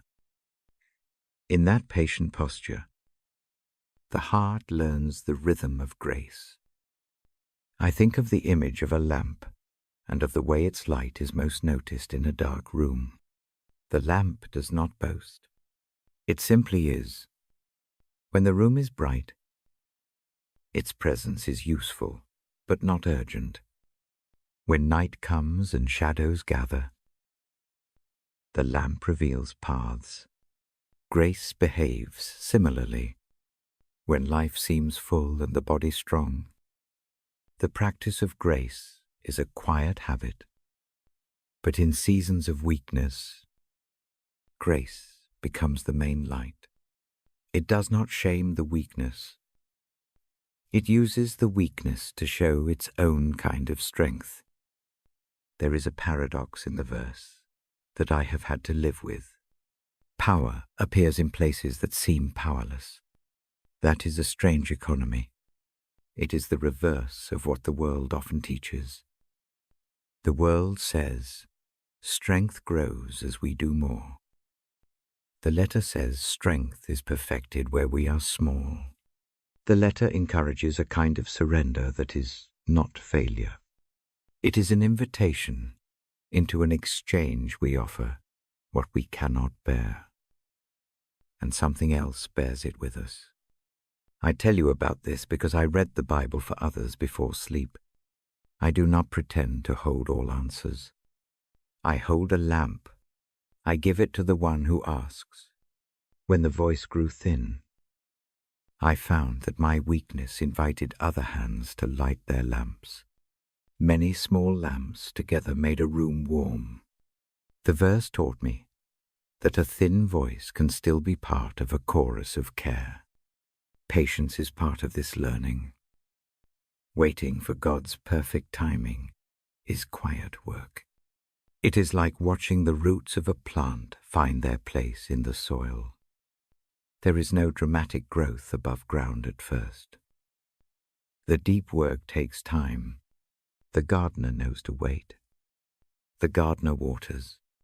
The gardener lifts a stone now and then. But much of the change is unseen. Our lives often require this invisible tending. I offer a gentle metaphor. Imagine a rowboat on a long lake. The boat does not row itself across in a single stroke. The person in the boat accepts the oars and makes small strokes. Sometimes the wind helps. Sometimes it pushes against. Waiting for a favorable breeze is not idleness. It is choosing where to place trust. The oars keep moving. The eyes remain soft. The heart does not demand the next shore immediately. That simple steadiness is patience. One practical discipline helped me. I began to make a short, nightly offering of the day's small failures. I spoke them silently. I laid them out like a few coins on a windowsill. Then I named one small good thing from the day. Not grand things. A cup left warm on the table. A bird at the feeder. A friend who walked across the yard. I kept the pattern slow and plain. Request. Name. Thank. The practice did not remove heavy burdens. It trained the muscles of trust. Holding this pattern invites yield. The yield feels like a release of a tightened jaw. It feels like shoulders that let down by inches. It is not sudden. It is gradual. It happens like dawn rising over a quiet field. At first you notice only a soft grey. Then a colour arrives. Finally, the whole world wakes with a mild light. That is how grace often moves. Waiting for God's timing taught me to be alert for small mercies. Timing is not always dramatic. Often it uses ordinary acts. A phone call, a medical test that leads to a small change, a neighbour's parked car showing up at a right hour. These small things are the stitches that mend a torn hem. They do not always look like divine fireworks. They look like patient knitting. In the evenings when the voice felt unreliable, I learned to listen differently. I listened to the room. I listened to the small rustles of breath. I listened to the quiet that came when no one felt the pressure to speak. That listening itself became a ministry. The grace that was sufficient did not always have to be spoken through a strong voice. It moved through being present. Presence is an underrated way of sharing strength. Patience and waiting also sharpen discernment. When a person learns to wait without panic, choices become clearer. Decisions are less fevered. The heart moves more gently toward necessary action. Speed does not always equal wisdom. Waiting helps sort what needs immediate work from what will settle in time. It helps the soul keep steady when emotions race. I remember another small story. An older woman I knew held a picture of a child she had once loved and lost to a long illness. She waited many years for reconciliation with a family member. The years included small gestures and patient letters. The reconciliation did not arrive quickly. When it came, it felt like a breeze after a long drought. She often told me that while she waited, the waiting itself taught her mercy.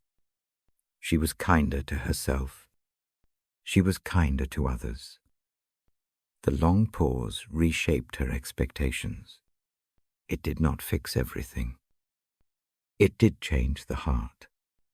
So when I read the verse about grace and weakness, I do not say it as tidy theology. I read it as a bedside fact. I read it as a companion for the night. I invite you to try a small practice with me. Breathe in for 4. Hold for 2. Breathe out for 6. Think of one place you feel small tonight.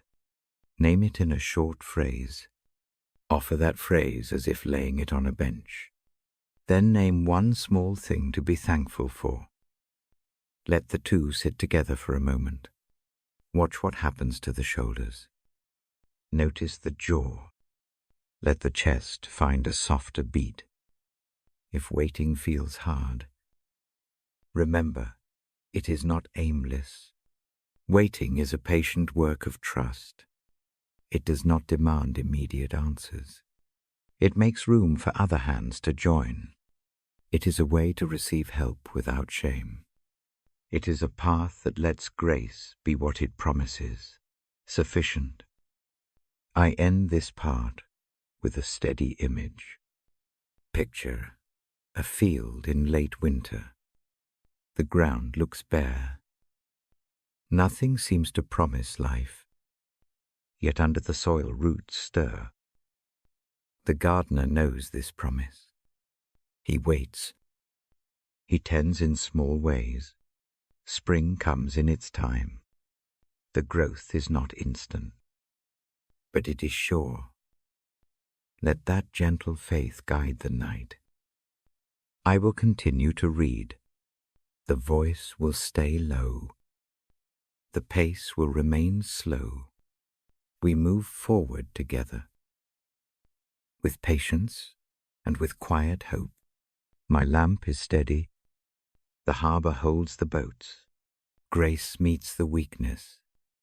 Strength arrives, often through the hands that come near and through the slow work of time. Rest now in that truth. I bring a small proverb to the bedside tonight. I speak of a promise that rests like a pillow. It says that sleep can be sweet when life is guided by steady wisdom. That promise feels like a hand smoothing a rumpled sheet.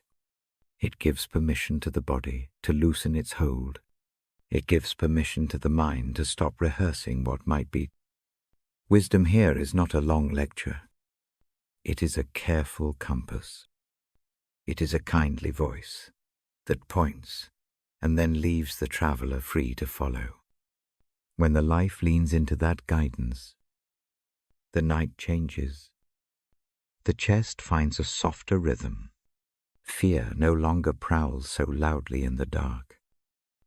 The heart lets down its guard, if only for a while. I suggest a small ritual to make that movement concrete. The ritual is short. It is easy to do while lying down. It asks only for honesty and a small act.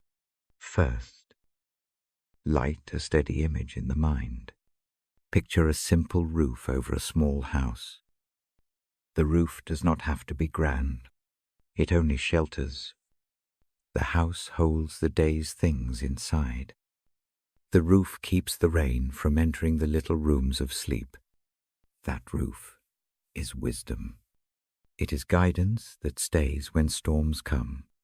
Next, gather 2 or 3 small worries into the palm of the mind. Do not make a list.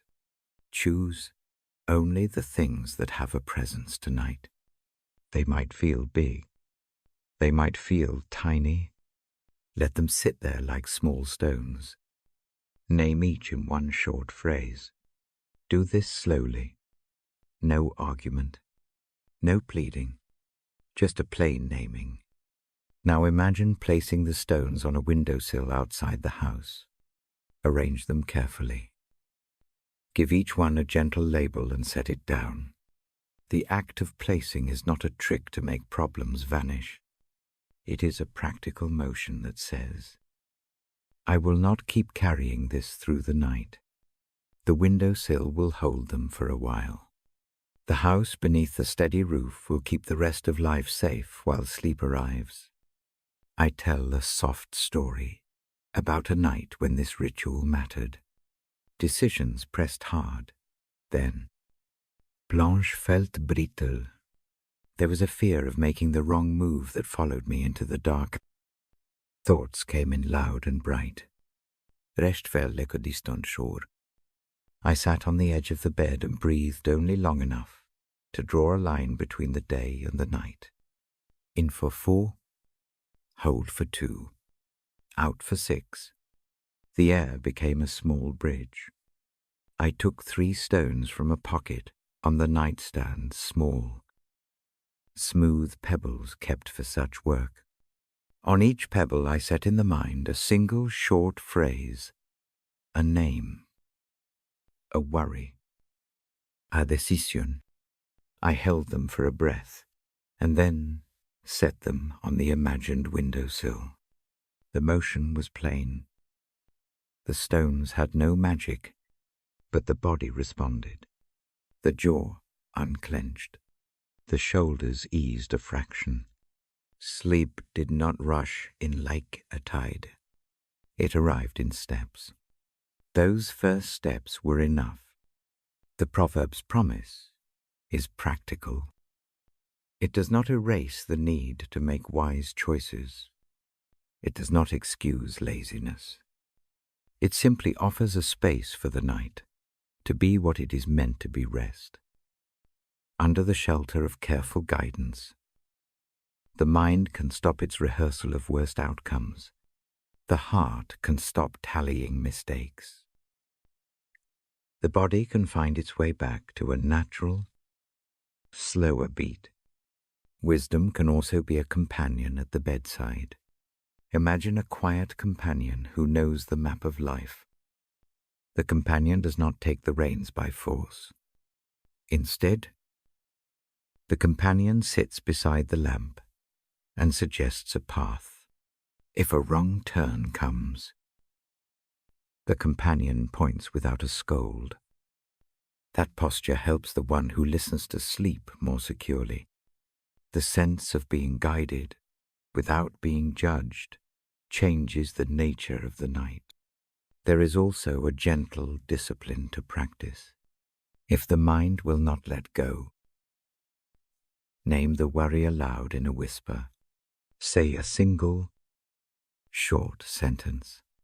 Then add a second sentence that is a simple request for guidance.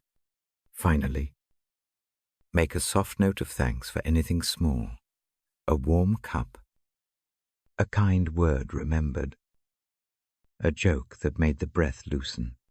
This trio name, ask, thank reorders attention.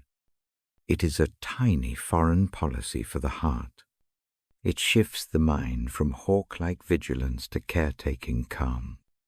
A neighbor once taught me a small variation on the ritual. She kept a small wooden box by her bed. Each night, she dropped a folded scrap of paper into it. On the scrap, she wrote one worry or one decision. Then she closed the lid. The box did not make the problems disappear. It simply held them for a while. The act of closing the lid was like drawing a curtain across the day. It allowed the neighbor to breathe. She slept better. In the morning, she opened the box again. Sometimes entries were acted upon. Other times, the paper stayed there until the worry softened with time. I find different images helpful at different seasons. Sometimes the roof image soothes best. Other times the windowsill works. Tonight, perhaps the wooden box appeals because it is tactile. Choose what fits easily. The purpose is the same: to hand over a few burdens before the body surrenders to sleep. There is also a promise woven into routine. When guidance becomes a habit, nights begin to change slowly. The habit is not a rule that tightens. It is a habit of returning to a posture of trust. Each night that practice happens, trust grows a little firmer. The margin around anxiety widens. The mind learns that not every worry needs to be kept awake. That learning is subtle. It feels like a small increase in courage to let go. I will speak plainly of fear at night. Fear loves dark rooms. It whispers scenarios and sharp images. The shelter of wisdom dims those whispers without silencing the truth. It does not pretend the night is empty. It only keeps fear from setting up camp as the permanent landlord. The wise shelter offers a sound reason to lay down the load. It encourages practical care in the morning and gentle rest now. Let me offer a small guided exercise for this moment. Lie down in a comfortable position. Let the limbs settle. Breathe in for 4. Hold for 2. Breathe out for 6. Repeat this pattern 3 times. Picture a soft roof above the house you carry. Name one small worry in a single phrase. See it as a stone. Place it on a windowsill. Imagine closing one wooden shutter. Watch how the house grows quieter inside. Stay with that quiet for a few breaths. Let the chest match the slow pace. If the thought returns, allow it a place. Do not push it away with force. Picture opening the house for it, offering a chair, and then closing the door when the moment is done. The thought has been seen. It is not abandoned into the night. It is simply given a seat rather than a throne. That gesture matters for sleep. There is a practical consolation in the proverb that comforts restless minds. Sweet sleep is not a prize reserved for those free of trouble. It is an offered rest for anyone who learns to move under the shelter of wise guidance. That guidance shows a way to carry life that does not demand constant vigilance. It offers help to place worries in a safe place while the body heals. I keep my voice slow because the body listens to pacing. I speak as one who reads this text before others who long for rest. The voice is a low path into sleep. Let it be so tonight. The images I give are not tests. They are tools. Use one that feels light. Leave the rest alone. A quiet story closes this thought. Some years ago, a friend faced a long, uncertain winter. Worry arrived daily. Nights were the worst. We tried the windowsill ritual together on a long call. She chose 3 small things to set outside the house. On the second night, sleep was longer. By the 4th, dreams changed tone. Nothing changed in the world overnight. The circumstances remained. The difference came in the body's permission to rest. That permission was granted by a practice and by guidance kept simple, faithful, and kind. The proverb's promise keeps working like that gentle, not flashy. Sweet sleep begins when decisions are made to trust steady wisdom. Guidance does not remove the need for morning work. It simply preserves the night for the body to mend. The mind returns to tasks in the morning with clearer sight. The weight of decisions becomes bearable in time. Before I close this part, make one last slow breath with me. In, hold, out. Let the exhale carry a small relief. Picture the roof again. See the windowsill with the stones. Imagine the wooden box close gently. Feel the muscles near the eyes soften. Let the lamp of attention dim just a little.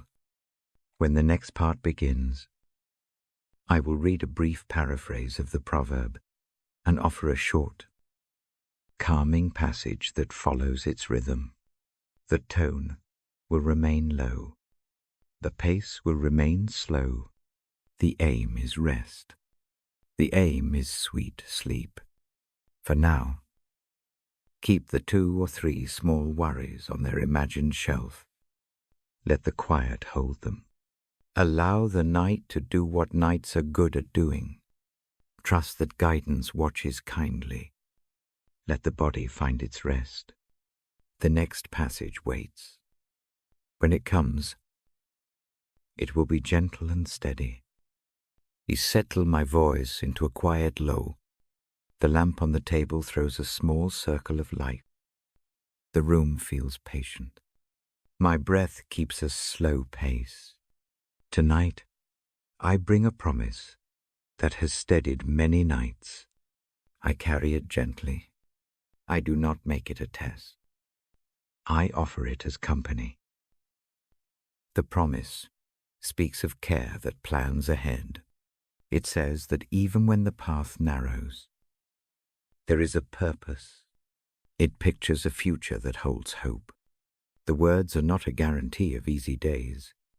They are a reminder that days can be guided. They ask us to trust a hands-on kind of kindness. That trust is small and steady. It is like planting a seed because someone promised a harvest in time.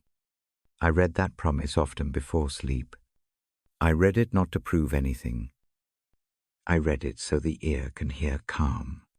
The sentence fits a bedtime tone. It settles like a warm blanket. It opens a window to a horizon that does not demand immediate solving. The promise became real in a season when plans felt scattered. I tell this simply. A change arrived that cut across what was known. Work shifted. The voice I used at the bedside faltered one winter. People depend on a steady tone. The steady tone wavered. Fear arrived in small, sharp ways. The mind listed consequences. The future looked like a road with potholes. A simple choice changed the shape of that season. Each night, I read the promise again, but I paraphrased it for my own listening. I stopped looking for a show of power. I looked for the quiet ways life rearranges itself. The promise does not promise a map with every step. It promises a companion who knows the path better than the worried mind. That companion steadied my hands. The first nights were raw. The worry kept coming back like a persistent knock. I practiced a small ritual. I set the lamp low. I breathed in slowly. I named one immediate need in a plain phrase. I then spoke a short hope into the dark. Not a grand plan. A single sentence. Some good will come in time. That small sentence did not fix the facts. It made them bearable. Then, small acts followed. I applied for work I would not have considered before. I mended the small things I could fix: a torn curtain, a squeaky hinge, a list left undone. I called a friend and asked for an honest opinion about the next step. Not every attempt succeeded. Some doors stayed closed. But the habit of small action changed the posture. That change is the point of the promise. It does not erase hardship. It rearranges how the heart meets it. When hope is present, even as a thin line, the hands try again. The feet do small tasks instead of pacing. The voice reads another night. The rhythm keeps a body moving forward. Hope becomes practice. I remember a morning that felt like a small miracle. Though nothing dramatic had happened, a letter arrived with a modest opportunity. Not fortune, not fame. It was enough to let the hands stop trembling. The news did not transform everything. It just gave one stable plank on which to stand. I leaned on that plank. I used it to move another step. The promise had not manufactured the plank. It had kept patience long enough for one to be placed in reach. In that season, the promise shaped choices. It taught a particular kind of patience. The waiting felt active. It looked like persistent. Modest work. It looked like listening for the next small opening and walking toward it. It taught that hope can be quiet and still strong. The text also helped with forgiveness. There was a wound from the past that kept reopening. It made future plans feel shaky. The promise suggested that the future was not only about tasks. It was also about relationships. I practiced forgiving in small ways, not because the wrong did not matter, because hanging on to the wrong made the road heavier. Forgiveness did not erase the memory. It eased the load. I continue to read that promise aloud to others at the bedside. The rhythm is slow. The words are simple. They do not lecture. They invite. The invitation is to hope in a future that is more than immediate trouble. The future it speaks of holds room for healing. It holds room for small repairs. It holds room for fresh mornings. There is a practical test of such promise. It is humble.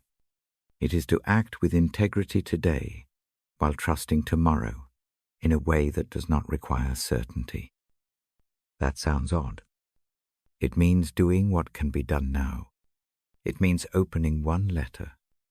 It means making one small phone call. It means setting one small plan on the table. It keeps the hands busy at useful things, and the mind less likely to spiral into unfruitful speculation. Once, in the middle of that uncertain season, a neighbor needed help with a broken fence. The task was small and physical. It required tools and steady hands. Helping did not solve financial worries. It did something else. It kept the day anchored. It reminded that usefulness is never wasted. The work offered a different ledger than the one the mind kept. The soul is measured in small, useful gestures as much as in big victories. That experience taught a second lesson. Hope rooted in a future that cares for you does not always come in a tidy package. Often, it arrives through the help of others. It arrives as a meal left on a doorstep. It arrives as a note that says you were remembered. The promise is not only a divine whisper, it works through neighborly hands. When I read the paraphrase of the verse, I include those small hands in the picture. The idea that plans are for hope also reshapes how failures get carried. A failure no longer becomes the last word. It becomes a chapter. The promise suggests that the story continues. That suggestion is not kinder to the feelings of loss, but it is kinder to the future. It allows an author to write another page. Perseverance in that season was not a heroic stance. It was a quiet, repeated standing up. The voice practiced reading again. The breath learned to lengthen. The schedule became a slow series of deliberate, modest steps. Each step built a small trust muscle. The muscle is the capacity to face a morning without dissolving into fear. I do not offer this as a blueprint for quick success. That would be a false comfort. I offer it as an honest way. Hope changes action. It changes the tone of the night. It changes the angle of the next step. It trains the mind to look forward in a way that is neither naive nor brittle. There is also a tender part of the promise. It speaks to young hopes and broken hopes alike. A person carrying a long-held dream will sometimes find the dream reshaped. The promise allows reshaping without losing meaning. Maybe the future looks different than first imagined. The goodness of life does not vanish because plans change. The future carries a quiet potential that is not identical to the old map. To trust the promise is to accept some new map may be drawn. When I read the paraphrase of Jeremiah 29:11, I choose words that listen. I do not speak loud truths. I say things like there is care that holds you, and that care can guide the days. I speak as someone who has watched small mercies rearrange a life. The tone is patient. The words are short. They leave room for sleep. The practice that night, and others like it, is simple. Breathe slow. Name one fear. Offer one small hope. Make one modest plan for tomorrow. That plan might be tiny, a call, a walk, a cup of tea with a friend. Do not demand that it solve everything. Let it be a next step only. Repeat the practice the next night. Repeat it again. The repetition creates familiarity with hope. I also learned to be clear about what hope is not. It is not a promise that hardship will vanish. It is not assurance that every aim succeeds. It is not an encouragement to ignore reality. Instead, it is a quiet covenant with the future. It says, keep moving, keep tending. Small things will add up. Life is longer than one dark hour. That season changes me still. I read at the bedside now with a different softness. I do not starve listeners of hard fact. I also do not let hard fact be the only sound. I keep the promise near because it brings a long view. The long view balances the immediate tonight. If you hold a fear about tomorrow, try the small practice with me. Breathe in for 4. Hold for 2. Breathe out for 6. Name one fear in a plain phrase. Offer one small hope. Picture a modest plan for the morning. See it like a single seed planted in a small pot on the sill. Tend it slowly. Do not expect a forest overnight. Let the promise be a bedside lamp. It does not burn away the night. It makes a path visible enough to take the next step. The next step is what matters. The future reaches back into this step. That is how hope works. I close this part with a short pause. In that pause, hold the simple thought that plans can be kind. Let the body soften a little. Let the breath find the slow rhythm again. The lamp is low. The harbor holds your boat. When you are ready, we will move on together. The next passage waits to remind us of mercy and patient care. Rest now with the small assurance that a future with hope can meet you. Part 11. I bring a small line from an old letter to the bedside this evening. I do not speak it exactly as written. I let its sense come like a cool spring. The thought is this: when trust rests in God, joy and peace move in and fill the cup. The cup does not simply sit full. It leaks over. Hope spills into the room. Trust is the first small step. It is not a grand leap. It is a decision to hand a worry into a larger palm. When that hand takes the fear, there is space left inside the chest. Joy moves into that space the way a sunbeam moves into a quiet room. Peace follows, like a slow tide. Joy is warm. Peace is steady.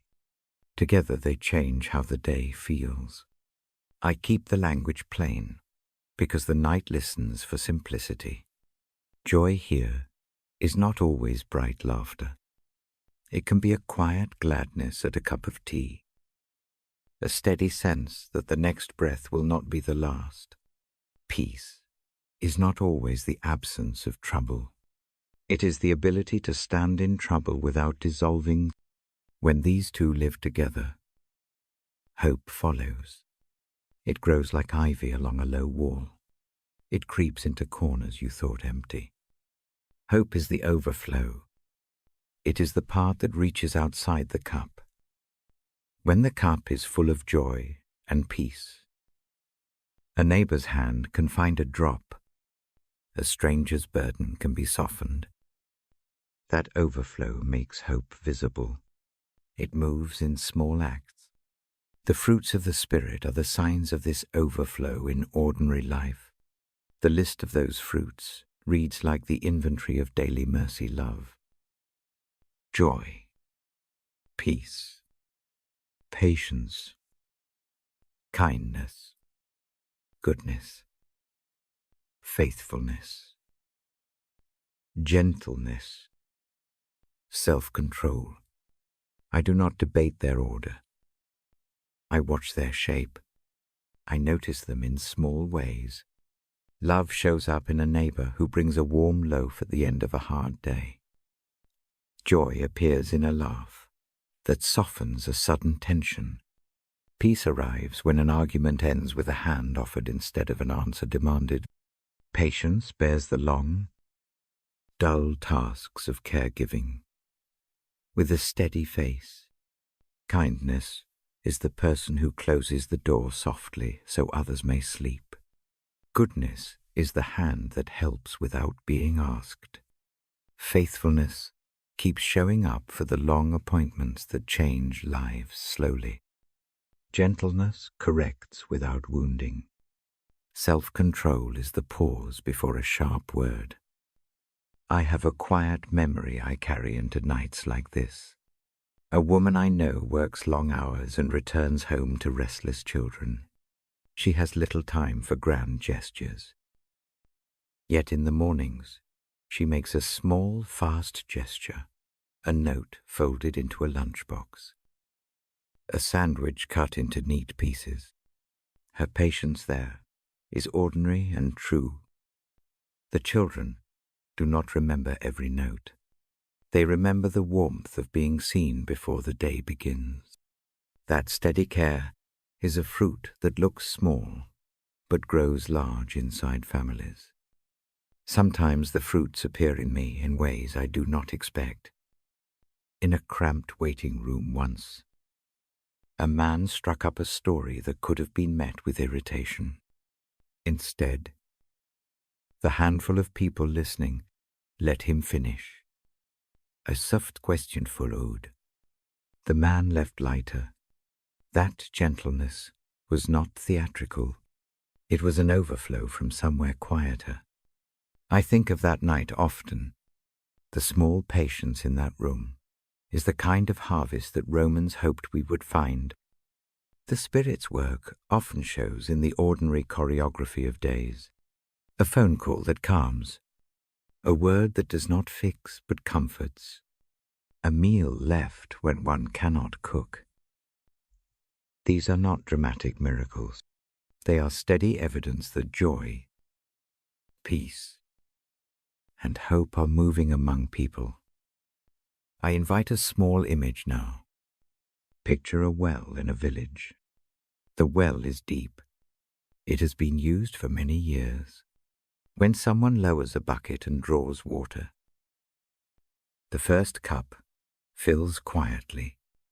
As people come and go, the water is passed along. If the well is full, cups spill over into waiting hands. When trust draws from this well, the water gives freely. The fruit of the Spirit is that overflow. It does not hoard, it shares. If the heart resists this language, name that resistance plainly. Say, I do not feel joyful now. Say, I do not feel peaceful. Bring that honesty into the small room in the mind. The Spirit does not require a theatrical performance. It asks for a small willingness to be seen. Begin with a single sentence. I am tired. I am afraid. I am ready for hope. Place the sentence like a pebble in the well. Let the surface tremble. Watch what comes up. The hope that flows is not a vague optimism. It is a kind of trust that daily life can be small and holy. It reorders priorities without making demands. When hope overflows, the ordinary becomes sacrament. A shared bread becomes more than food. A plausible apology becomes a doorway. Small mercies multiply. Before I move on, I offer one practical way to notice these fruits tonight. Think of one act you witnessed or received this day that felt like a fruit, a small kindness, a restrained anger, a faithful presence. Hold that act in the mind for a breath. See how it changes the weight in the chest. If it is hard to find one, imagine one tiny possibility. A hand that will call tomorrow. A friend who will remember your name. Let that imagined kindness sit beside the cup of hope. I close this part with a soft assurance. When trust leans toward God, joy and peace tend to the heart. They fill it in ways that let hope spill outward. The Spirit's fruit is not a checklist of perfection. It is the slow unfolding of goodness in daily life. Rest with that image for a moment. Hold the thought that small acts are proof of a larger mercy moving through ordinary hours. Part 12. I turn now to a psalm I have kept like a small shawl. Its lines speak of a guide who knows the direction of the next step.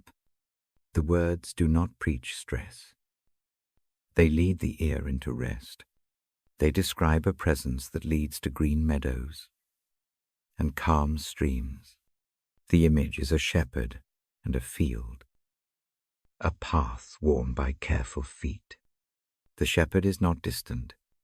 The shepherd walks ahead and beside. The flock follows, not because it is forced, but because it is led with sure hands. The shepherd's steps are steady. The road the shepherd chooses avoids cliffs and finds gentle places to lie down. That guidance is the kind that the night needs. Imagine lying down in a vast field with soft grass under the body.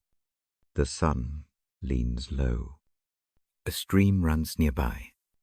You do not need to arrange the hay. The grass supports you. The water's sound steals the edge from worry. That is the kind of rest the psalmist describes. It is restful, not because the world is perfect, but because a faithful companion prepares the place for rest. The path that follows leads through shaded valleys. Sometimes the valley is cool and safe.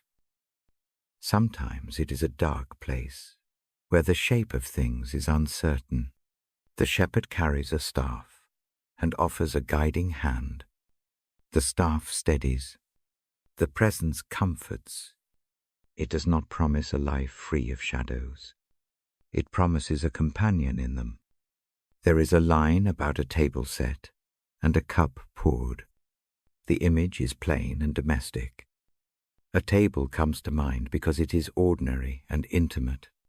The host lays out a simple feast. It is a welcome that says, "Sit." No one must earn the place. The gesture of setting a cup and placing bread does more to soothe than many words.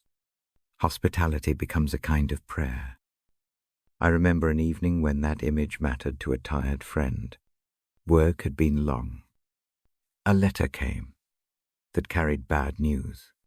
The world felt small and bitter, yet an unexpected meal arrived at the door. Left with no fanfare. The act was small, but it contained a table. It said, "Someone remembers you." That memory changed the tone of the night. It was a quiet example of the table and cup the psalm speaks of. The psalm also speaks of protection. A rod keeps the flock on the path. The rod is not punishment. It is guidance and defense. It helps the flock turn when a wrong trail tempts. The shepherd's care is practical. It is attentive to the dangers that are real and to the fatigue that is true. When the night brings fear, the memory of a guiding hand steadies the foot. There is a phrase about anointing, about oil poured for refreshment. That image is of small luxury given when it is most needed. Oil soothes and softens. The anointing is a gesture of honor and care. It says, "You matter enough to receive comfort." At the end of a long day, small honors make great repairs. I do not promise that the shepherd removes every hardship. The psalmist knows the valleys. The promise is companionship and provision. A path is given. A hand holds. The shadow can be traveled without succumbing to it. That is a large mercy. It is not spectacular. It is practical. It meets the foot where it is raw. Try a small exercise now. Close the eyes if that feels right. Picture a field that is gentle underfoot. See a calm stream. Imagine yourself lying down there for a moment, trusting the ground to hold you. Feel the air move with soft steadiness. Hear a steady voice that says, "This place is safe for now." Let each inhale meet that voice, and each exhale let a small release happen. Stay in that image for a few breaths. The psalm ends with a thought about goodness and kindness following the one who rests. The image is not of a chase. It is of a company that walks close. Goodwill and mercy keep pace. They are not distant ideals. They are companions that travel beside the person who rests. That promise is not about perfection. It is about a faithful nearness. I think of a time when that nearness made a practical difference. An older neighbor needed help with a simple task. People noticed. They came with tools and steady hands. The task was finished, quietly. The neighbor slept better that night. Those ordinary kindnesses are the trail of goodness and mercy the psalm speaks of. They follow closely. They do not judge. They act. Before I close, I offer a small invitation. If there is a valley you face tonight, imagine a shepherd who knows the route. Picture a hand steadier than your own. Consider what small comfort you might accept a message from a friend. A short visit.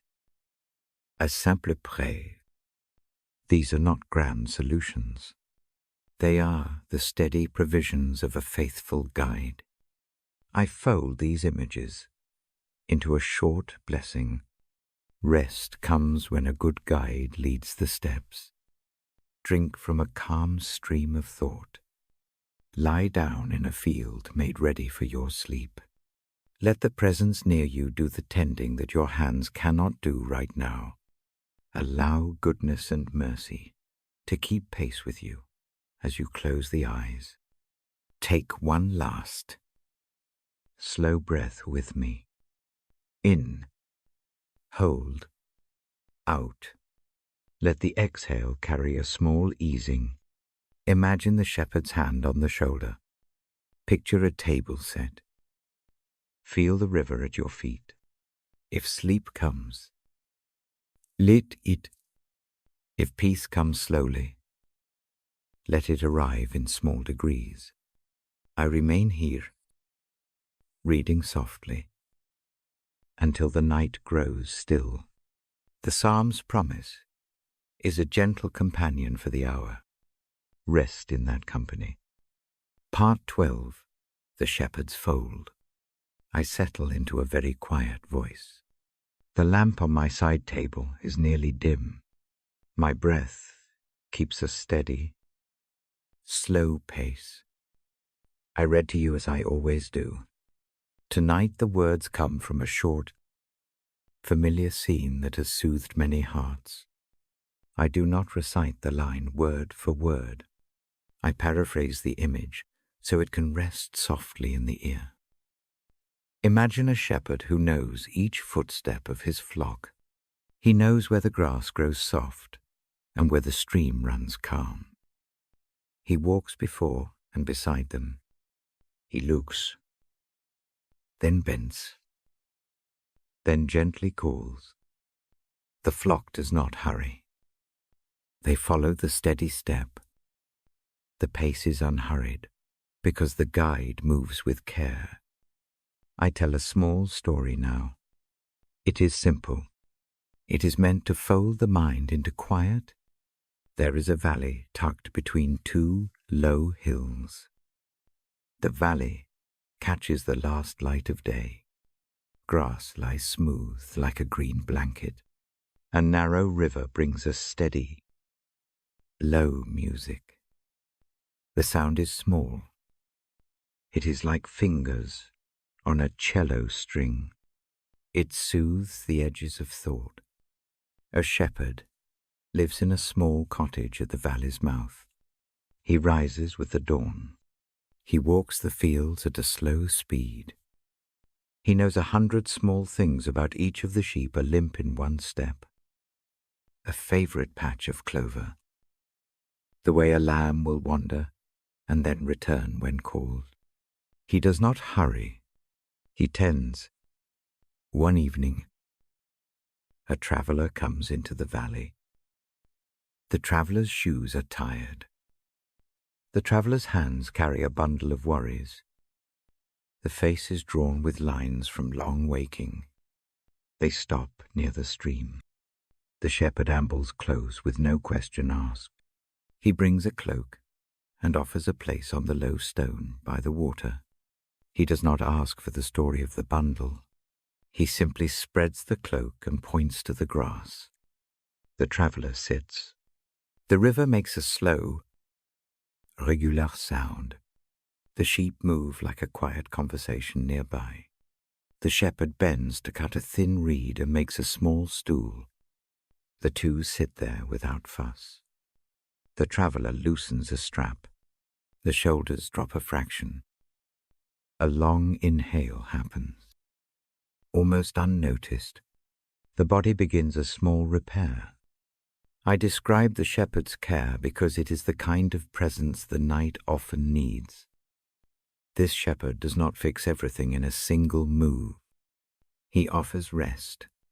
He leads to green grass and to still water. He knows what refreshment looks like for a wandering foot. He knows where the ground will hold a person safe for a while. The shepherd shows the traveler a shallow place in the stream where stones make a quiet step. The traveler places the hand in the water. The coolness begins at the fingertips and moves inward. Heat returns to a chilled limb. The stream's sound keeps a steady pulse. It matches the slow breathing. In that simplicity, repère beguin. Later, the shepherd takes a small jar of oil and, with a gentle motion, anoints the traveler's tired hands. The motion is not a show. It is a practical kindness. The oil soothes raw places. A touch like that says, "You are seen. You matter enough for care." The traveler does not need many words. The presence itself speaks. As the light drops, the shepherd puts out a small meal, bread wrapped in cloth, a little cheese, warm water in a mug. The meal is not extravagant. It is exactly what is needed. The act of sharing food reorders something deep. The traveler eats without hurry. The belly relaxes. The heart, too, finds a calmer rhythm. Afterward, the shepherd leads the traveler to a gentle incline where the sheep lie curled. The grass holds the body of each animal like a soft mattress. The traveler lies down between two of them. The wool is warm. The breath of the animals is easy and slow. In that soft field there is no demand to prove worth. There is only the permission to rest. The shepherd stands close. He holds a staff. He does not thrust the staff about. He uses it to point, to steady, to shepherd the wayward foot home if need be. The staff's presence is a quiet protection. Shadows walk across the field like a passing thought. The shepherd's steady posture tells the traveler, "You do not have to manage all of this alone." As darkness gathers, the shepherd speaks a simple thing. He says something like, "Lie down, rest here. Your path is not forgotten. Your steps are watched with care. I do not need you to explain every burden. I only need you to let your shoulders relax a little." The words are plain and true. They are an invitation more than a command. The traveler closes the eyes. Sleep comes in small stretches at first. Then longer, the breath lengthens. Dreams come without loudness. When the night finally rests, the field keeps watch with the soft chorus of sheep and the lullaby of the stream. The shepherd sits nearby, quiet as stone, glad in his care. I tell this tale slow because it is a bedside story. The images are simple and domestic. They are meant to be lived in the ear until sleep takes the body. If a hand in the dark reached for a memory of this story, it would find a place to set down worry. Picture the green grass as a soft pillow. Picture the stream as a steady metronome for breath. Picture a hand that takes a single coin of trouble and keeps it safe until morning. Those pictures are not tricks. They are small, practical gifts. Now I invite you to breathe with me and to let the images settle into the chest. In for 4, hold for 2, out for 6. Imagine each inhale bringing the green pasture closer. Imagine each exhale softening a tight place. With every breath, the shepherd's presence feels a fraction nearer. The lamp in the chest glows steady. If it helps, picture one particular burden as a smooth stone. Hold it gently in the mind. See the shepherd take it from your hand and set it down on a low table by the cottage. He does not scold the stone. He simply keeps it safe. Your hands are free now to rest. The body remembers how to soften. The psalmic image I have used speaks of guidance to rest and refreshment for the soul. That guidance is practical. It meets the body where it is tired. It tends the small breaks in the day. It offers a hand and a direction. It does not demand perfection. It gives the grace of being led. I keep my voice low as that picture remains. The shepherd's voice is not theatrical. It is the sound of one steadying breath. Let that breath be with you now. Let it match the pace of the stream. Let your muscles follow the tide of the exhale. Allow the eyes to feel heavy. Allow a small surrender to the softness of the field. If dreams come, let them be mild. Let them be as if walking under a low sky. If wakefulness returns, imagine the shepherd still sitting by the rock with a cup of water. He waits. He will meet the morning with the same steady care. The night was not wasted. It was kept. The one who tends does not leave. Part 13, closing the hour. I come now to the close of this hour. I speak slowly and with purpose.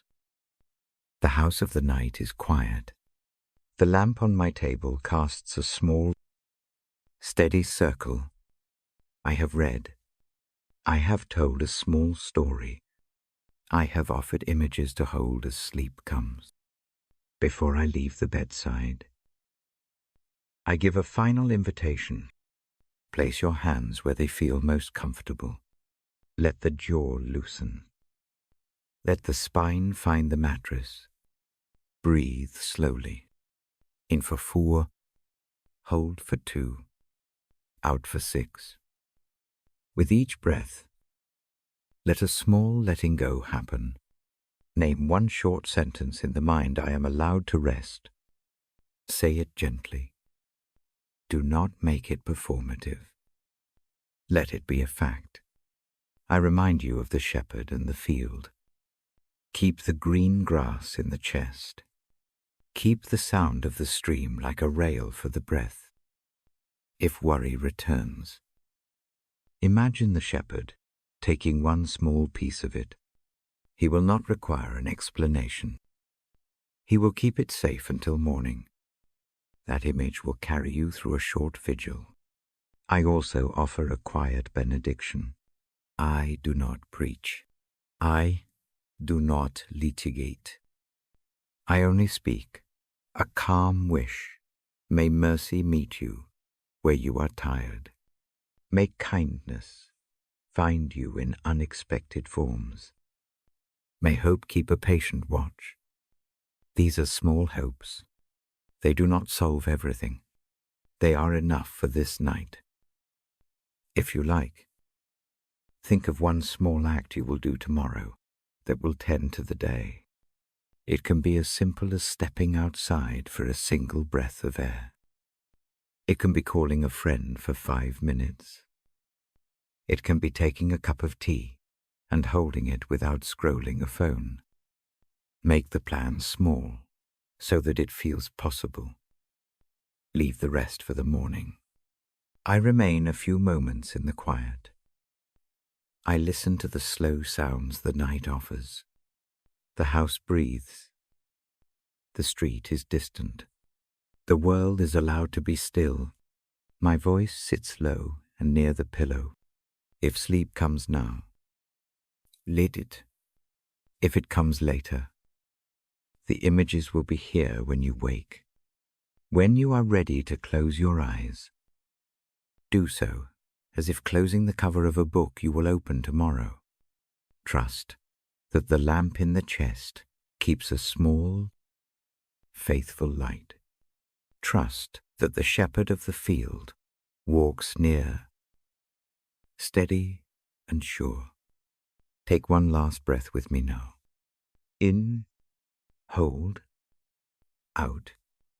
I place my hand on the table, not to hurry you, but to mark a gentle stopping. I will leave this bedside tuned to the same slow rhythm in the morning if you need it. For tonight, sleep with the thought that you are not alone in the dark. You are watched with care. You are given rest. Good night. I will be here again when the hour comes round. Rest well. I stay a moment longer at the bedside. The lamp throws a small, steady pool of light. My voice is low. The breath pattern we used sits in the chest. In for 4, hold for 2, out for 6. Keep that rhythm slow and even. I hold the images close. The shepherd still walks the field. The stream still keeps time. The lamp in the chest glows steady. The harbor holds the small boat. These pictures are the small instruments of rest. Let them work while the body relaxes. Now I move into a short prayer. I speak quietly and plainly. The words are simple. They are an offering, not a speech. They come from a small place of trust. Father, I name the tired in this room. I bring the quiet and the loud that came with the day, the ache, the worry, the small regrets, the things that feel unfinished. Each one is known. Each one is held now. Cover these hearts with your peace. Let that peace move like a warm blanket. It does not remove the facts. It steadies the breath. It makes the night softer. Let the chest loosen a little. Let the shoulders lower. Let the jaw unclench. Pour mercy into the small places. Where repentance is needed, give a gentle courage. Where patience is thin, breathe a slow steadiness. Where regret presses, offer a hand to take a part of the weight. Do not demand a long explanation. Receive what is brought. Sustain the watchers and the careworn. Bless those who walk the night with a restless mind. Give rest that is honest. Give sleep that heals. Let the lamps of neighborly love glow in quiet ways. Let small kindnesses come in practical forms, a note, a meal, a call at the right hour. If any heart holds a broken name, meet that name kindly. If grief sits like a stone, create a place to set the stone down for a while. If guilt repeats itself, teach the mind a softer speech. If fear prowls, station a patient guard. Keep the watchful eye that is tender and sure. Help each listener to carry what must be carried tomorrow. Give wisdom for small steps. Give courage for necessary words. Give rest enough to attempt the next right thing with a clear head. Teach the art of handing over. Make the practice into habit name. Ask, thank, repeated without shame. Bless the weak with strength that fits. Let the thin places be places where mercy is made visible. For those who feel small, let a neighbor's hand show that care comes in ordinary ways. For those who feel strong, give a gentle humility to share the load. Make the community of care visible. Even in small acts, I speak now for the children of the night. Hold the ones who wake and cannot return easily to sleep. Make a small room of peace around them. Calm the mind's looping scenes. Steady the heart's rapid tide. Let a brief dream land like soft rain and not like cold wind. Guide the ones who must make hard choices at dawn. Set their minds with clarity. Remove the fog that comes from too much worry. Let practical light fall on one next step. Keep the heart soft as it moves. Keep the lonely company. Let the presence of your nearness be felt as a small warmth. Let silence be a friendly thing rather than a warning. Let the night not be a place of accusation. Let it be a room of rest. Teach the inner voice to say, I am allowed to rest. I ask for protection through the hours. Watch over journeys, short and long. Watch over beds and buses. Keep every sleeper safe. Let no sudden harm come to wake the household. Place a gentle shield over the fragile and the old. Place a calm hand on the anxious. For those who mourn, meet them in tender detail. Let memories be honored. Let tears be allowed. Let hope arrive like a small green shoot. Give patience for the slow work of mending. Do not hurry the heart. Surround it instead. Hold the hands of those who keep watch. For another, bless caregivers with extra rest in small pockets. Give them strength in the moments they must stand. Refresh their small faith. Send neighborly help in practical ways that lighten the shift. Finally, for those who listen tonight with no words, who only feel a vague wanting, meet them in the want. Let the ache point toward mercy. Let the hunger find bread. Let the quiet want of the soul be answered with a simple kindness. Amen. I pause now and let the room breathe. The prayer hangs like a small bell in the air. The sound fades. The presence it names remains. I move into a short blessing. The blessing is not a heavy claim. It is a soft word to land on. Hear it as a benediction. To carry through the dark, may God's peace rest on you like a steady cloak.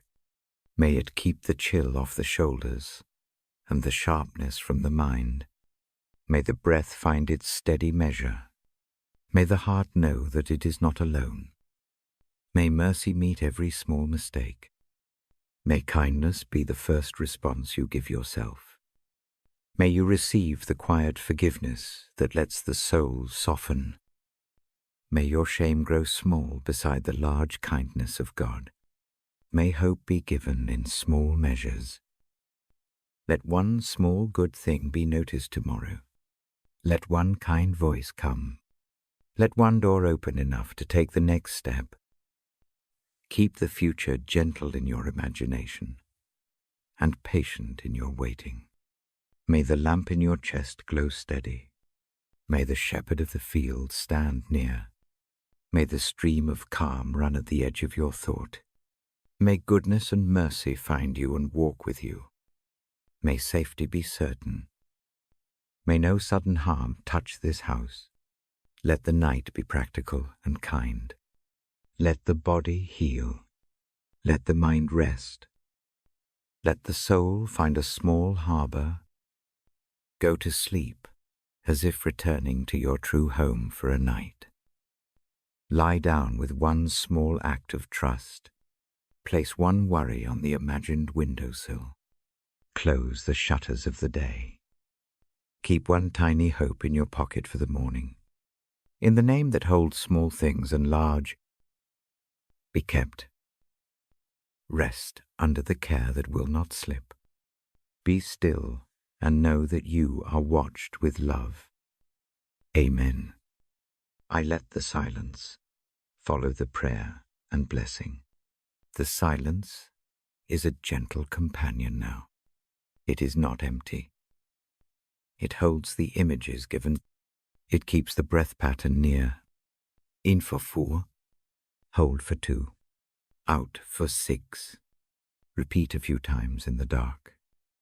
If sleep comes, go with no guilt. If wakefulness stays, use the practice again. Name one thing. Ask for help. Offer one small thanks. Keep the lamp in the chest. Keep the shepherd near. Keep the harbor rope steady. I close with a small, plain promise from myself. I will return when the hour comes again. I will read the old lines. I will bring the same slow voice. I will carry the same images. I will sit by the bed for a while, and I will not hurry you.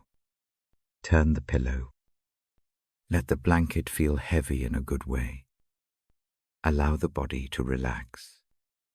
Trust the small patterns to do their work. Trust that mercy comes in ordinary hands. Good night. Rest now in the steady care given. Sleep if you can. Dream softly if dreams come. Awake refreshed in the small morning light. I keep the lamp low a moment more. Then I rise quietly away from the bedside. The room holds the peace we asked for. The presence we named stays near. The watch continues until dawn.